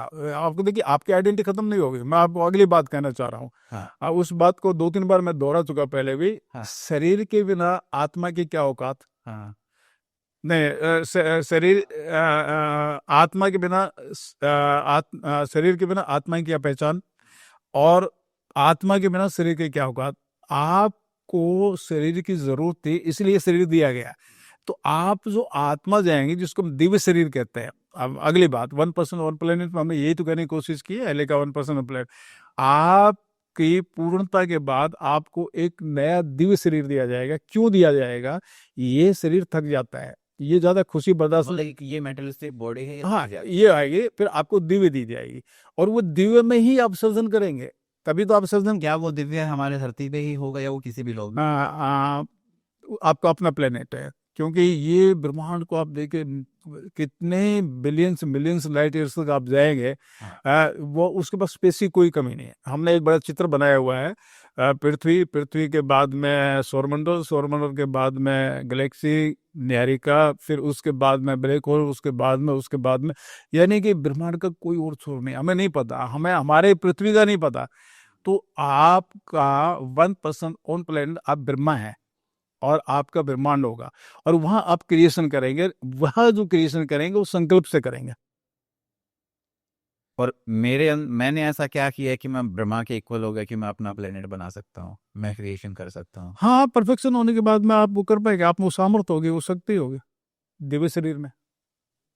क्योंकि ये शरीर ज्यादा दुख बर्दाश्त नहीं कर सकता, और ज्यादा खुशी भी बर्दाश्त नहीं कर। ये शरीर तब तक है जब तक हमारी इच्छाएं हैं। इच्छाएं हैं पूर्णता तक। हाँ, इच्छाएं खत्म तो फिर ये शरीर चला गया, ये चला गया। उसके बाद हम चाहते हैं 1% ऑन प्लेनेट, बेस कि मेरा खुद का एक प्लेनेट। हाँ बिल्कुल बिल्कुल। बट ये चीजें कैसे संभव है? देखिए ये आप देखिए फिजिकली आप देखिए, मैं आपको बताता हूँ, इतना बड़ा ब्रह्मांड है, इतना बड़ा। अब आजकल तो पैरेलल यूनिवर्स के बारे में विज्ञान मानने लगा है। पैरेलल, और आप कई बार हम लोग इस बात को देख चुके हैं, कई फिल्मों में देख चुके हैं, कि वास्तव में देख चुके हैं। और हमारे इस जाने के बाद में वो इन आंखों से नहीं दिखेगा, इन कानों से नहीं सुनेगा। आप देखिए, मैं बिना कान और बिना आँख और बिना हाथ और बिना पैर का एक युद्ध आप जीत चुके हैं। पता है आपको? आपके पास आँख भी नहीं थी, कान भी नहीं था, मुंह भी नहीं था, हाथ पैर भी नहीं थे, तब भी आपने एक युद्ध जीता है। माँ के पेट। माँ के पेट में, यानी कि पिता के पेट से निकल के माँ के पेट में जो प्रवेश किया, हाँ, तो करोड़ों लोग थे, अकेले तो थे नहीं, पर उनमें भी आपने वहां प्रवेश किया, वो भी युद्ध जीतता है। तो जब बिना आंख, बिना नाक, बिना कान के वो युद्ध जीत सकते हैं, तो ये शरीर छूटने के बाद में भी जो देखने वाला है, सुनने वाला है, वो तो आप हैं ही खुद ही। तो वह साधन मिलने के बाद वो आप वहां सारे काम करोगे। आप विजेता है एक, और आप विजेता को विजेता की ओर जाना है, यानी उत्तम है आप, सर्वोत्तम की ओर जाना है। आहा बनाई ही क्यों, मतलब एग्जिस्टेंस में क्यों है? देखिए संवर्धन, संवर्धन एक ऐसी चीज है, आपके पास 1 करोड़ रुपया है, और वो 1 करोड़ रुपया आपने तिजोरी बंद करके रखा है, और आप उसको खर्च नहीं करते, तो उसका कोई लाभ हानि? मिट्टी का ढेला रख दो और उसको कोई ये सोने का है, और फीलिंग लेते रहो। यानी कि जब तक आप किसी तरह से व्यवहार में नहीं लाएंगे अपने गुण को, तब तक वो संवर्धन नहीं होगा। तो संवर्धन करने के लिए हमने पहले कहा, सृष्टिकर्ता चाहता है कि उसकी सृष्टि हर पल आनंद करे। तो आनंद का संवर्धन ये साझा है। बहुत सारे लोग कहते हैं उसका खेल है, उसका मनोरंजन है, उसका ये है, वो है। एक्चुअल वो आनंद का और एक छोटा एग्जांपल देने की कोशिश करता हूँ, शायद समझ में आ जाए। आपके घर में आपका बेटा बेटी का विवाह है, तो विवाह में आप किसको बुलाएंगे? अपने जान पे लोग, क्यों बुलाएंगे? क्योंकि हमारे उनसे रिलेशन अच्छे, हम उनको रिलेशन अच्छे हैं, रिलेशन डेवलप करने हैं, ये नहीं। अब मैं अगला प्रश्न करता हूँ, आपके घर में आनंद का माहौल है, खुशी का माहौल है, तो आप अपनी खुशी बांटना चाहते हैं। हाँ। अब इसको यूं कहें, खुशी बांटने से बढ़ती है, दुख कहने से घटता है, तो आनंद बांटने से आनंद बढ़ता है।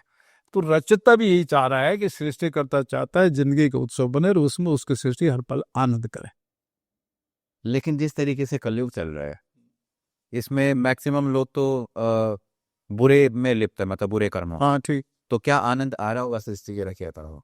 नहीं, बहुत सारी चीजें हैं। हम छोटे दृश्य में देखते हैं, तो छोटे दृश्य में देखते हैं तो हमारी चीज समझ में नहीं आती, लेकिन जब हम बड़े व्यापक दृश्य में देखते हैं तो हमारी चीज समझ में आती है। हम प्रोसेस में हैं और प्रक्रिया से प्रसार हो रहा है, तो उस प्रक्रिया से प्रसार हो रहा है, उसको हम व्यापक दृष्टि से नहीं देख पा रहे, इसलिए हमें लग रहा है। तो हम अगर इस पूरे प्रक्रिया को व्यापक दृष्टि से देखेंगे तो रचयिता अपना काम में लगे, हम अपने काम में लगे, सब काम में लगे, प्रकृति अपना काम कर रही है। नहीं, ऐसा भी तो हो सकता था। बोले बोले। हाँ, वर्ड डिस्कशन बहुत गहरा जा रहा है। जो जाएंगे ना,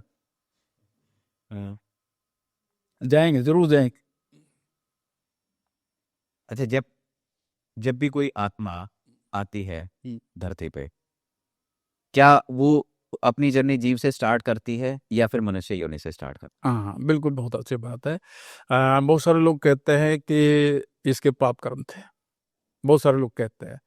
हम कहते इन द बिगनिंग, जिस दिन शुभारंभ हुआ, किसी न किसी ने तो हुआ होगा। हाँ। आप इससे पहले जाएंगे तो शुभारंभ में तो आत्मा ने कोई पाप किए ही नहीं थे। जब कोई पाप किए ही नहीं थे तो फिर उसको कष्ट क्यों मिला? हम उसको ऐसे समझने की कोशिश करें। बच्चा प्रथम क्लास में एडमिशन लेता है, फिर वो धीरे धीरे धीरे ग्रेजुएशन की ओर बढ़ता है। तो आपने पाप नहीं किए थे, लेकिन क्या होता है कि ये जो नेचर है, प्रकृति है, इसका एक स्वभाव है सत रज तम। हम किसी के प्रभाव में आते हैं, आग के नजदीक जाते हैं तो हमें तपत महसूस होती है, ताप। बर्फ के पास जाते हैं तो हमें ठंड महसूस होती है। तो इसको कहते हैं संगत का प्रभाव। तो आत्मा को यहाँ भेजना अनिवार्य था। क्यों भेजना था? परिणाम की प्राप्ति के लिए विपरीत दो प्रकृतियों का एक साथ लाना अनिवार्य है। इस वाक्य को एक बार से फिर समझिए। परिणाम की प्राप्ति के लिए दो विपरीत प्रकृतियों को एक साथ लाना अनिवार्य है। हम एक भोजन का एग्जांपल दे चुके हैं। आग और पानी को जब तक साथ नहीं लाएंगे तब तक भोजन पकेगा नहीं, और दोनों की प्रकृति विभिन्न है। तो इस ब्रह्मांड की एक प्रकृति है और आपकी एक प्रकृति है। ये शरीर अपनी तरफ खींचता है और अंदर जो आत्मा है वो अपनी तरफ खींचती है। इन दोनों की व्यवस्थाएं अलग अलग है। तो आप पहली बार जब इस पृथ्वी पर आए तब आप शुद्ध थे, पवित्र थे, इसलिए कहते हैं ना, आप पहले ब्रह्म थे, ब्रह्म स्वरूप थे, माया ठगने के चक्कर में आ गए, तो माया ठगने के चक्कर में आने से आप जीव हो गए। अब वापस आपको ज्ञान हो जाए, आप ब्रह्म बन सकते हैं।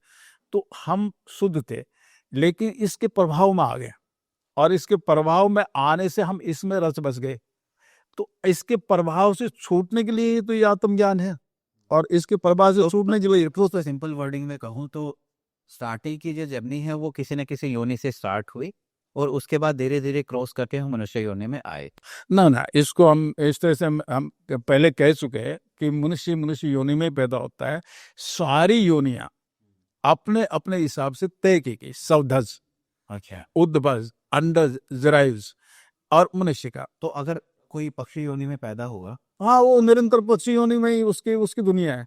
वहीं पे ही ही की होगी अगला जन्म। हाँ बिल्कुल, उसकी अपनी दुनिया है। हम नहीं जानते हमसे कितनी अच्छी दुनिया है उनकी।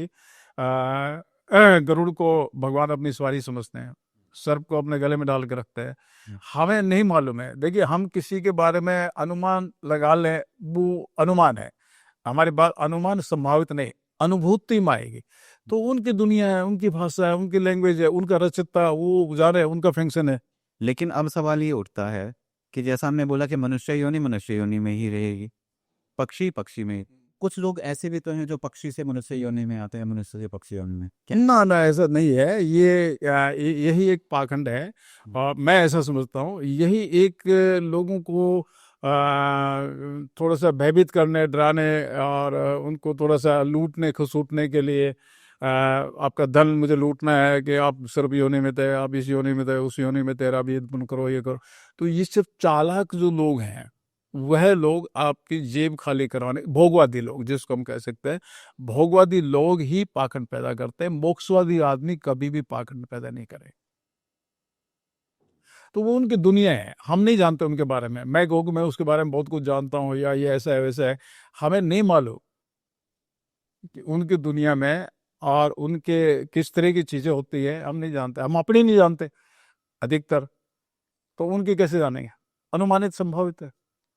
तो अनुमानित और संभावित सही भी हो सकती है, गलत भी हो सकती है, लेकिन अनुभूत होगी वो सही। कई बार ऐसा बोलते हैं कि लोक माने जाते हैं, है ना। जैसे हम जहाँ बैठे हैं इसको मृत्युलोक बोला गया। एक होता है नागलोक, पितृलोक, ब्रह्मलोक, संत लोक। क्या ये लोक रियल में एग्जिस्ट करते हैं? देखिए, अभी हम लोग थोड़ी देर पहले ये चर्चा कर मल्टी यूनिवर्स की बात कर चुके हैं, या सिमिलर यूनिवर्स की बात कर रहे हैं। निसंदेह बहुत सारे लोग हैं, लेकिन अब उनको नाम हमने अपने हिसाब से दे के रखे हैं। आज के विज्ञान इस बात को कह चुका है कि कितनी ही गैलेक्सी हैं, कितने ही सौरमंडल हैं, कितने ही निहारिकाएं हैं, तो बता चुके। तो हम इस बात को मानते हैं कि एक से अनेक ग्रह हैं। जब हम आप पास्ट लाइफ को मानते हो? हाँ, पास्ट लाइफ मानते हो। तो जब कई बार ऐसा होता है, क्या ऐसा होता है कि जो आत्माएं होती हैं वो किसी दूसरी गैलेक्सी से भी आती हैं? हाँ, ये कुछ थ्योरियां हैं। दूसरी गैलेक्सी से नहीं आती, जो सिस्टम है उसी में से आती है। लेकिन कुछ लोगों ने ये कर लिया कि भाई जीवन जो है वो जैसे आजकल इनको लेकर के जो आसमान से आते हैं, इनको क्या बोलते हैं हम लोग, बीच बीच में दिखाई देते हैं। एंजल तो नहीं, दूसरा एंजल नहीं, को दूसरा नाम लेते हैं उनका, मैं याद करके बता दूंगा। तो अंदाजा लगाते हैं उस ग्रह से जीवन दूसरे ग्रह से है, ऐसे नहीं, एलियन ही बात कर रहे हैं। हाँ, तो ये ऐसा हम अंदाजा लगाते हैं कि भाई एलियन दूसरे ग्रह से आते हैं, दूसरे ग्रह से आते हैं, लेकिन कोई ठोस प्रमाण नहीं है। हमारे एक मित्र है, मैं जानता हूँ अच्छे से। उन्होंने कहा कि जीवन ध्रुव तारा से आया है। ऐसे बहुत सारे लोग हैं जो कहते हैं उस तारे से आया, उस तरह से आया, आसमान से आया, इसलिए हम कहते हैं ऊपर वाला जाना है। हम्म। तो ये अनुमानित संभावित है, पर निसंदेह मल्टी यूनिवर्स है, इसमें कोई दो राय नहीं। तो वो दिखाई दे रहा है, समझ में आ रहा है। मेरे अच्छा, उससे एक सवाल ये है कि क्या हमारा सूक्ष्म शरीर यात्रा करता है, एस्ट्रल ट्रैवल बोलते हैं जिसको? देखिए, हम स्वप्न में जाते हैं, ध्यान समाधि में जाते हैं। तो ध्यान समाधि में सूक्ष्म शरीर के पास इतनी पावर नहीं है। इलेक्ट्रिक काट दो आप, ये जलेगा नहीं जलेगा। तो आत्मा का जब तक सानिध्य है और आत्मा से जब तक जुड़ा है तब तक वो एक एक्टिव है, काम कर रहा है। अभी जो हम चर्चा किया है, शरीर से आत्मा निकल जाए, शरीर क्या करेगा? आंखें नहीं देख सकता, कान है नहीं सुन सकता, पैर है नहीं चल सकता, हाथ है नहीं कर सकता, दिमाग भी है सोच नहीं सकता, दिल भी है दर्द नहीं सकता। तो जो मुख्य जो चीज है वो आपकी आत्मा है। आपने कभी ऐसा फील किया, एक्सपीरियंस किया है? नहीं, ऐसे उससे मान लो कभी आप रात में सोते हैं, कभी सपन आता है, कभी ऐसी चीजें वो बन जाती हैं, लेकिन वो उतनी ही लिमिट है, उससे आगे की वो नहीं है। सूक्ष्म शरीर आत्मा को छोड़कर अकेला यात्रा नहीं कर सकता। ऋषि मुनियों के बारे में आपका क्या मानना है? जैसे हजारों साल, मतलब हजारों लाखों साल पहले जो धरती पर ऋषि मुनि हुआ करते थे, कैसा जीवन होता था और उनकी आध्यात्मिक जर्नी कैसे होती थी? देखिए, ऋषि मुनि, ऋषि उसको कहते हैं जो सच को देखता है। ऋषि का अर्थ ये है कि ऋषियों के बारे में लिखा है, ये मंत्र का दृष्टाकोण ये फला ऋषि, ये मंत्र का दृष्टाकोण फला ऋषि। तो हमारे शास्त्रों में उनको दृष्टा के रूप में रखा है। और दृष्टा के बारे में हम ये कह चुके हैं कि आप जब ध्यान के द्वारा समाधि में जाते, समाधि की अवस्था में संवारता करते, तो जो विचार वहां से मिलता है उसको हम मंत्र कहते हैं। मंत्र मतलब एक विचार, एक सूत्र। क्या मंत्रों में पावर होती है? हाँ, सूत्रम पावर है, इसलिए हमने पहले किताब युक्ति से मुक्ति लिखा। सूत्रम पावर है। मैं चाहता हूँ आप अपनी जर्नी बताएं, आप यहाँ तक कैसे पहुंचे? मेरी यात्रा बड़ी मुश्किल है, पर मैं कोशिश करता हूँ समझाने के लिए थोड़ी देर में। मेरा दादा गांव का नंबरदार था और हमारे घर के सामने कुआं था। और कुआं के ऊपर औरतें कार्तिक में नहाने आती थी। तो नहाने आती थी तो बाल्टी से खींचती थी, नहाती थी। और मैं मेरी माँ के पास पड़ा था। अब कितना छोटा था कितना बड़ा था मुझे नहीं मालूम, पर मैं मेरी माँ के पास था। तो उनके गीत सुनते थे, तो वो गीत बड़े अच्छे लगते थे। और उससे ही धीरे धीरे धीरे धीरे धीरे धीरे अध्यात्म की ओर एक रुझान हो गया। लेकिन संसार के आदमी थे, संसार में भी लगे रहे। पर भगवत दयाल की एक रैली थी कुरुक्षेत्र में, और उस रैली से वापस हम आ रहे थे, जीप में थे। तो जशिया गांव में एक आदमी जा रहा था और उसको सुनता नहीं था, और वो जीप के सामने आ गया। जीप एक ड्राइवर चला रहा था और 8-10 लोग हम बैठे थे। तो एक्सीडेंट हो गया।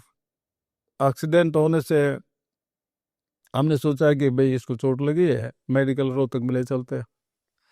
तो उसको नीचे उठा करके वहाँ गाड़ी में डालने लगे। तब तक जैसे गांव की जाटनी आ गई, पानी वानी भरने जा रही थी, बाल्टी ड्राइवर के सिर में मारी। तो बाल्टी ड्राइवर के सिर में मारी तो ड्राइवर सोचा ये तो मार देंगे। तो उसने क्लच छोड़ दिया, गाड़ी लेके भाग गया। हम 2 आदमी फंस गए, मैं और एक रेवाड़ी का। अब उन्होंने बोला भाई कौन था? मैंने कहा हमें तो पता नहीं, उसमें चालाकी आती थी, हमें जवान थे। हम तो पीछे बैठे थे, हमें आगे जाना था। हमें नहीं पता कौन था, पर वो भी होशियार थे, जस्ट जाके जाट। उन्होंने कहा इनको पकड़ के रखो, जाने मत दो। आपको पकड़ लिया? हाँ, बढ़ा लिए। तो क्या करेंगे गाँव के सामने? अब उस आदमी को फिर हमने कहा भाई चलो रोहतक ले चलते हैं। तो वो एक टेम्पू जाता, टेम्पू में डाल के ले आए रोहतक मेडिकल में। मर गया वो, मर गया तो हमें बैठा रखा था, तो हम भाग नहीं पा रहे थे।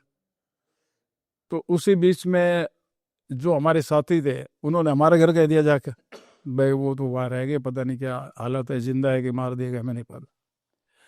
तो मेरे मामा हरियाणा पुलिस में डीएसपी थे, नाना तहसीलदार थे, और वो संयुक्त से रोहतक में लगे हुए थे। वो वहां से उनको बताया गया, तो बोला मैं देखता हूँ। अब ये तहसीलदार जो था, इसका जो रीडर था, वो मरने वाले का लड़का, सहयोग। अच्छा।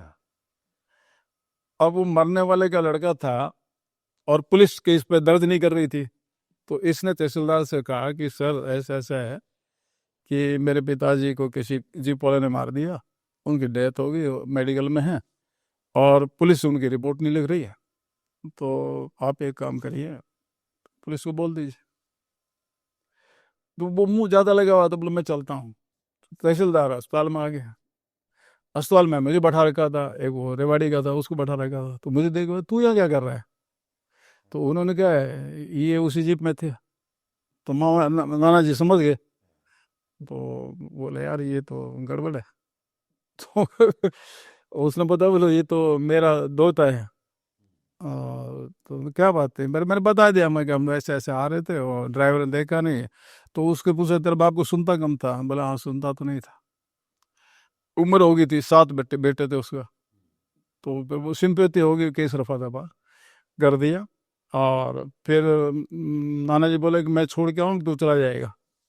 मैं बोला कोई बात नहीं, मैं चला जाऊँ। तो बोला एक काम कर, इसके दाह संस्कार में चलते हैं।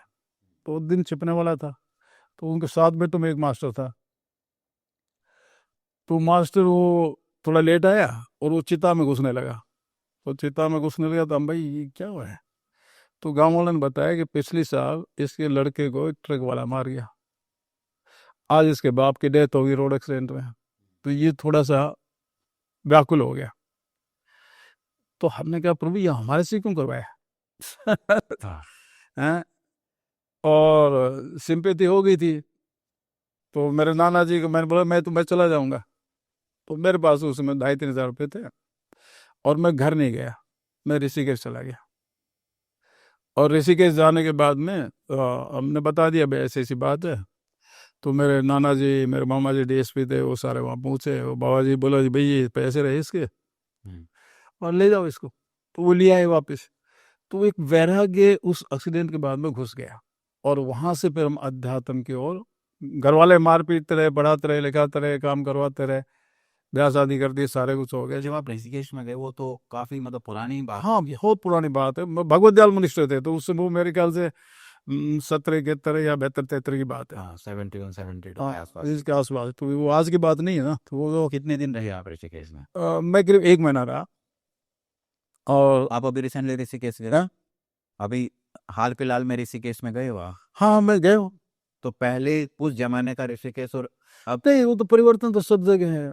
और आध्यात्मिकता वाइज आध्यात्मिकता में अब कुछ नई चीजें हैं, नए इनोवेशन है, परंतु चीजें वैसे की वैसे ही, कुछ ज्यादा बदले नहीं है, खाली स्वरूप चेंज हुआ है। तो वहां से अध्यात्म शुरू हो गया, और अध्यात्म शुरू होने के बाद हम समझ गए मैं कौन हूँ, कहाँ से आया। फिर एक किताब हाथ लगी मुझे, उसमें लिखा था कि मेरे पहले लाइन लिखी, कितने दुख दर्द शर्म की बात है, दुनिया छोड़ने से पहले हम ये भी नहीं जान पाए कि इस दुनिया में क्यों और किस लिए आए हैं। तो वो दिमाग में वही बात घुस गई। तो मैं घर गृहस्थी भी करते रहे, 2 बेटे 2 पोते 3 पोतियां, और ये सब होते होते और रोट आजीविका कमाते रहे, पर मन में वैराग्य ही था। तो वो चिंतन करते रहे, पढ़ते रहे, तो अंत में हमें ये समझ में आया, जब हम ऋषिकेश में थे तो उसके बाद भी हमने 1-2 प्रयोग किए। तो आज बाबा बागेश्वर के सामने भीड़ है, तो उस समय मैं प्रवचन करता था और हजारों की भीड़ होती थी, लाख तो नहीं होते थे, पर उन हजारों की भीड़ में जब मैं अपने आप से प्रश्न करता था कि यार कि सच में मैं सच जानता हूँ, तब मुझे लगा था मैं सच नहीं जानता हूँ। मैं तो लोगों की सुनी सुनाई बातें इनको कह रहा हूँ, इनको अच्छी लग रही। श्री श्री रविशंकर महेश योगी के यहाँ थे, हम और रविशंकर 1 महीने तक एक रूम में रहे। सच नहीं जानते थे, उसको क्या समझ में आया मुझे भी नहीं पता। कब की बात है है? ये? ये भी लगभग वही 73-74 के आसपास की बात। हाँ तो तो आप उनके साथ कहाँ पे ऋषिकेश? ऋषि महेश योगी का आश्रम है। अच्छा। तो कहने का अर्थ मेरा ये है कि हम उसमें दूसरे का ज्ञान देते थे, लोग सुनते थे, पैर भी पकड़ते थे और नमस्ते भी करते थे, परंतु स्वयं में संतुष्टि नहीं थी। फिर हम धीरे धीरे धीरे धीरे चीज़ों को समझने लगे। फिर हिंदू मुस्लिम सिख ईसाई बौद्ध जैन यहूदी पारसी भाई सब पढ़ने लगे। बाहर जाकर के विदेश में, हिंदुस्तान में तो नहीं, थाईलैंड में जाकर हमने भिक्षामदेही की है, चीवर पहन के। वो की भाई नहीं समझने के लिए इनकी लाइफ कैसी है, कैसे समझ रहे हैं। फिर देहरादून सेमिनरी पढ़ाई की, क्रिश्चियनों की बाइबल पढ़ी, फिर मुसलमानों का चिल्ला गया। तो ये सब सारी जगह जाने के बाद में फिर हमने अपने हिसाब से चीज़ों को लिखना शुरू किया कि हिंदू क्या कहता है, मुस्लिम क्या कहता है, ईसाई क्या कहता है, बौद्ध क्या कहता है, जैन क्या कहता है, फलाना क्या कहता है, देखड़ा क्या कहता है। फिर हमने हिंदू धर्म एक सत्यपथ पुस्तक को बाहर निकाला। कई बार ऐसा होता है, ये तो चलो एक रीति रिवाज है जो फॉलो किए, है ना, और आपने उसको समझा, लेकिन स्पिरिचुअलिटी जब हम बोलते हैं तो वो हमारी अंदर की एक जर्नी होती नहीं, वो जब नहीं एक्सपीरियंस। हाँ, उसमें क्या होता है कि जब आप बाहर की चीज़ों में घुलते हैं, बाहर की चीज़ों में जाके देखते हैं, तो करनी और कथनी बड़ा अंतर है। करनी और कथनी में अंतर यहाँ ये है कि जो कह रहा है वो कर नहीं रहा है, तो मन विरक्त होता है कि यार ये तो सही चीज़ नहीं है। तो आज स्थिति ये है कि बड़े बड़े मठों में, मंदिरों में या बड़ी बड़ी संस्थाओं में कह कुछ रहे, कर कुछ रहे। तब फिर अपनी साधना शुरू करते, उसको आध्यात्मिक प्रगति कहते हैं। जब स्वयं में स्वयं चिंतन करना शुरू करते हैं तब। तो एक व्यक्ति को जब वो स्पिरिचुअलिटी की तरफ जाता है तो कुछ एक्सपीरियंस होना स्टार्ट। हाँ, नहीं धक्के खा ऐसे जानता। हाँ, धक्के खा के आता है तब उसको समझ में आता है। धक्के खा के नहीं आएगा तो समझ में नहीं आएगा। जब तक वो अपने आप से बात नहीं करेगा। मेरा सबसे प्रमुख ये है कि मैं प्रवचन कर रहा हूँ, 1000 आदमी सुन रहे हैं, पैर पकड़ रहे हैं, पैसा दे रहे हैं, सब कुछ कर रहे हैं, लेकिन मैं अपने आप से तो पूछूंगी सच में मेरे पास कुछ है भी? मैंने किसी की स्टोरी सुन ली, स्टोरी सुना दी। ये कैसे पता लगे कि नहीं, वो आप स्वयं का निरीक्षण स्वयं करें, दूसरा कोई नहीं बताएगा। अगर किसी व्यक्ति को स्पिरिचुअल जर्नी स्टार्ट करनी होगी कैसे कर सकता है? देखिए, ये कोई ऐसी चीज नहीं है, इसमें आपके प्रारब्ध जुड़े हैं। अचानक से कोई महात्मा नहीं बन जाता है।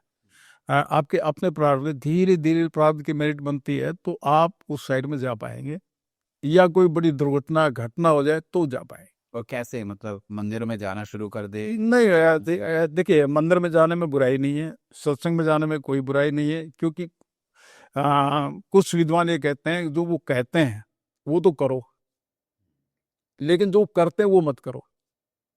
तो वो कह तो ठीक ही रहे हैं, सारे ठीक कह रहे हैं, गलत कोई नहीं कह रहा, पर वो कर रहे हैं वो नहीं करना। वो कह रहे हैं वो तो कर लो। तो निसंदेह आपको दान करने के लिए कहा जाए दान करिए, निसंदेह आपको सुमरन के लिए कहा जाए सुमरन करिए, निसंदेह आपको यात्रा के लिए, तीर्थ यात्रा के लिए कहा जाए करिए, उसका लाभ मिलेगा। आप कुंडलिनी शक्ति को मानते हो? हमारे जो शरीर के अंदर अलग अलग हाँ, बिल्कुल, आपकी अपनी एनर्जी जो है मैं उसको मानता हूँ, निसंदेह वो है। ठीक है, एक स्टोरी और रह गई, ये जो मृत्यु मोक्ष वाली जो स्टोरी थी कि भोले बाबा। बिल्कुल करें। तो मैं अब ये लास्ट क्वेश्चन पूछता हूँ, तो ये स्टोरी करके फिर इसको फिनिश करेंगे क्योंकि वो 1.5 घंटे से ऊपर हो चुके हैं। हाँ, कोई बात नहीं, 1.5-2 घंटा चलाएंगे। हाँ। मोक्ष की बात मैं कहता हूँ, अधिकतर लोगों के दिमाग में एक किंवदंती है। किंवदंती क्या है? मोक्ष एक विलय है। वो कहते हैं कि जैसे समुद्र की बूंद समुद्र से निकाली, समुद्र में डाल दिया, विलय हो गया। तो आपका परमात्मा में विलय हो जाना ही मोक्ष है, ऐसा एक लोगों के बीच में प्रचलन है।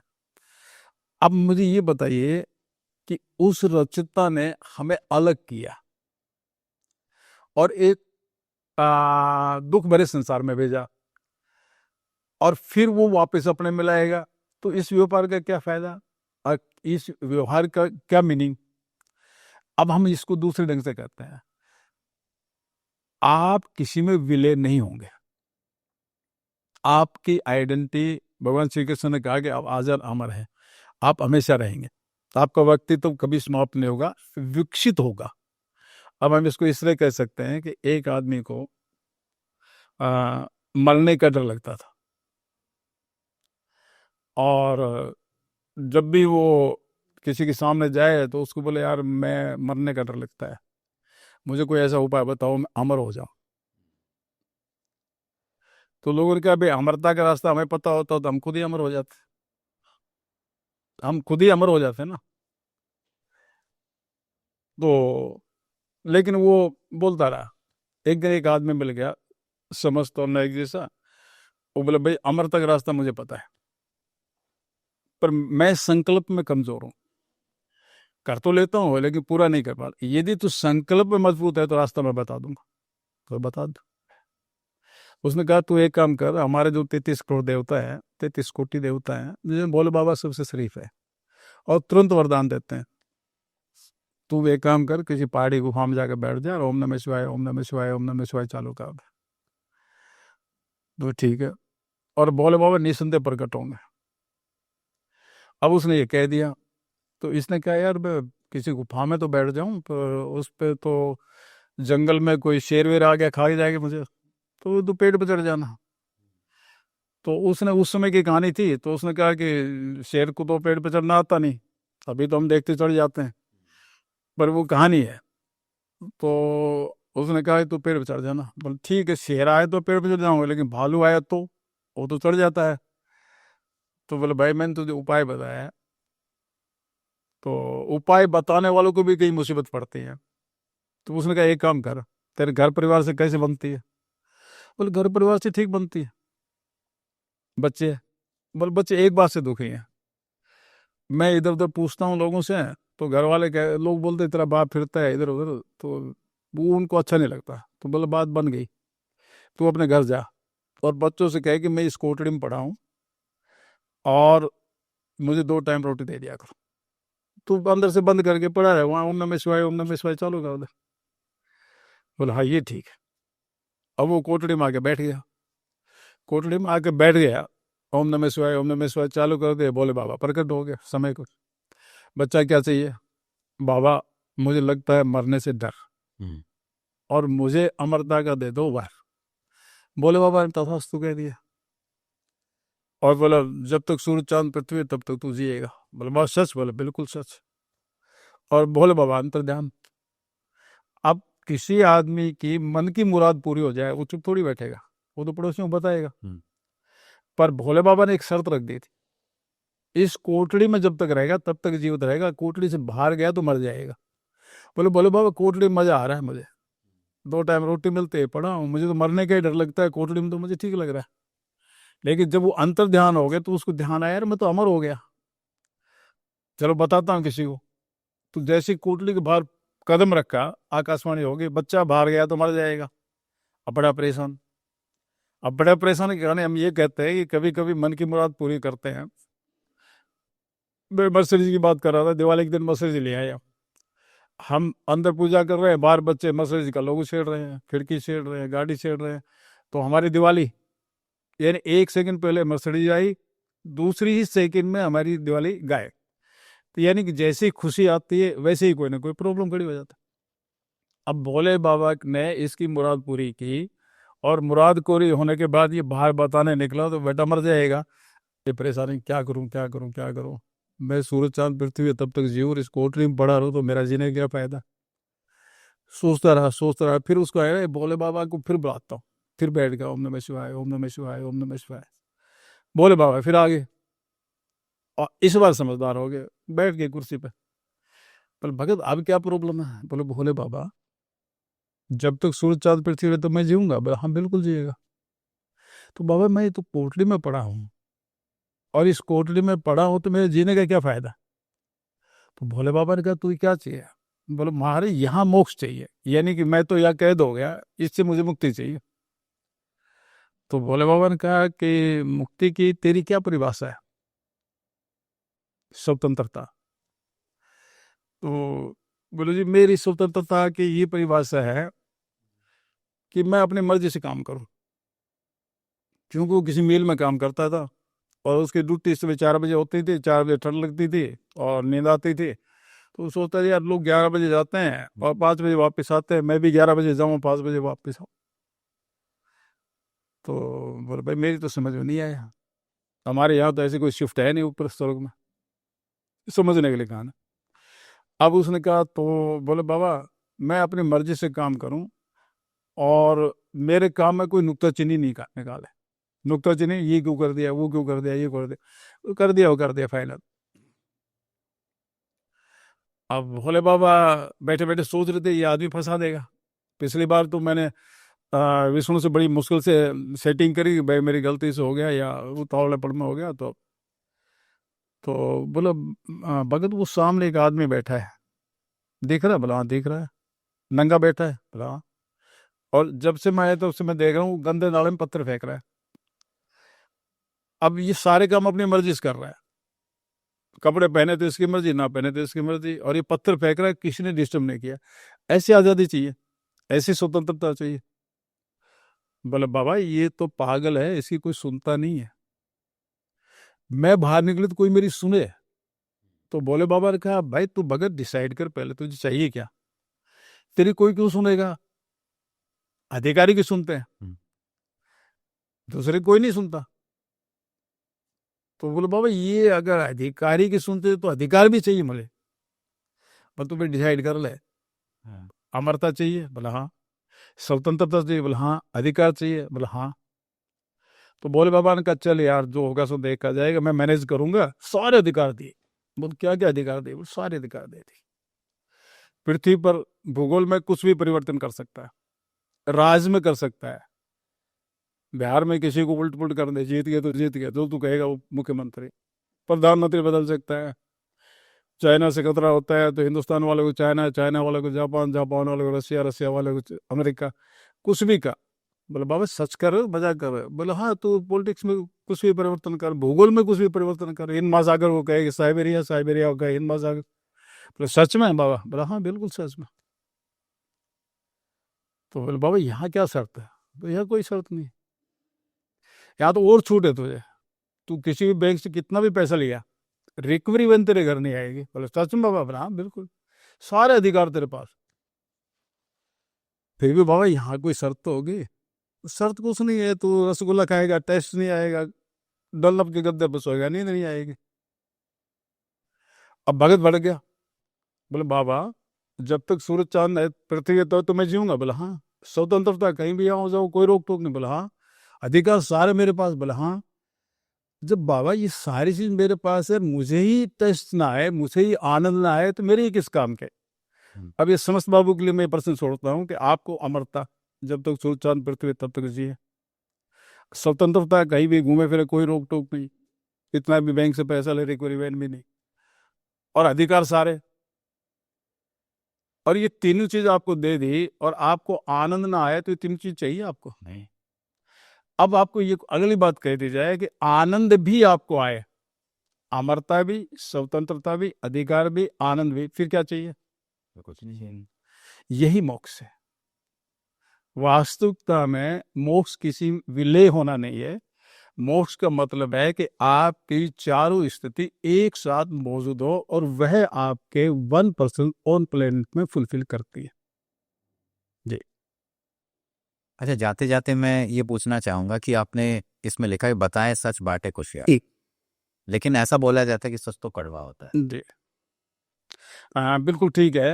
हम इस बात को ऐसे कहेंगे, सच कड़वा होता है, ये एक नैरेटिव है। आपकी धर्मपत्नी झूठ बोले तो कैसा लगेगा? बेटा झूठ बोले तो कैसा लगेगा? भाई झूठ बोले तो कैसा लगेगा? सहयोगी झूठ बोले तो कैसा लगेगा? हम दूसरे के झूठ बोलने को बर्दाश्त नहीं कर सकते, तो सच हम चाहते हैं कि सच बोलें। इसका भी मैं एक एग्जाम्पल कभी कभी देता हूँ। एक हलवाई की दुकान पे एक लड़का काम करता था, वो मालिक उसको कुछ देता नहीं था। एक दिन उसको भूख लगी, उसने चोरी छुपे एक पीस उठा के मुंह में डाल लिया। तो हलवाई ने देख लिया, बोला तूने मिठाई खाई? वरना खा तो गया वरना। तो उसकी पिटाई कर दी। यार मुझे झूठे आदमी से बहुत नफरत है, धोखेबाज से बहुत नफरत है। उतनी देर में ग्राहक आ गया, वो पीट पीट के बैठा के रखा था। तो ग्राहक को उसने मिठाई तोल के दे दी। अब मिठाई 1 किलो की बजाय 975 ग्राम उसका बट्टा था, रोज मारता था।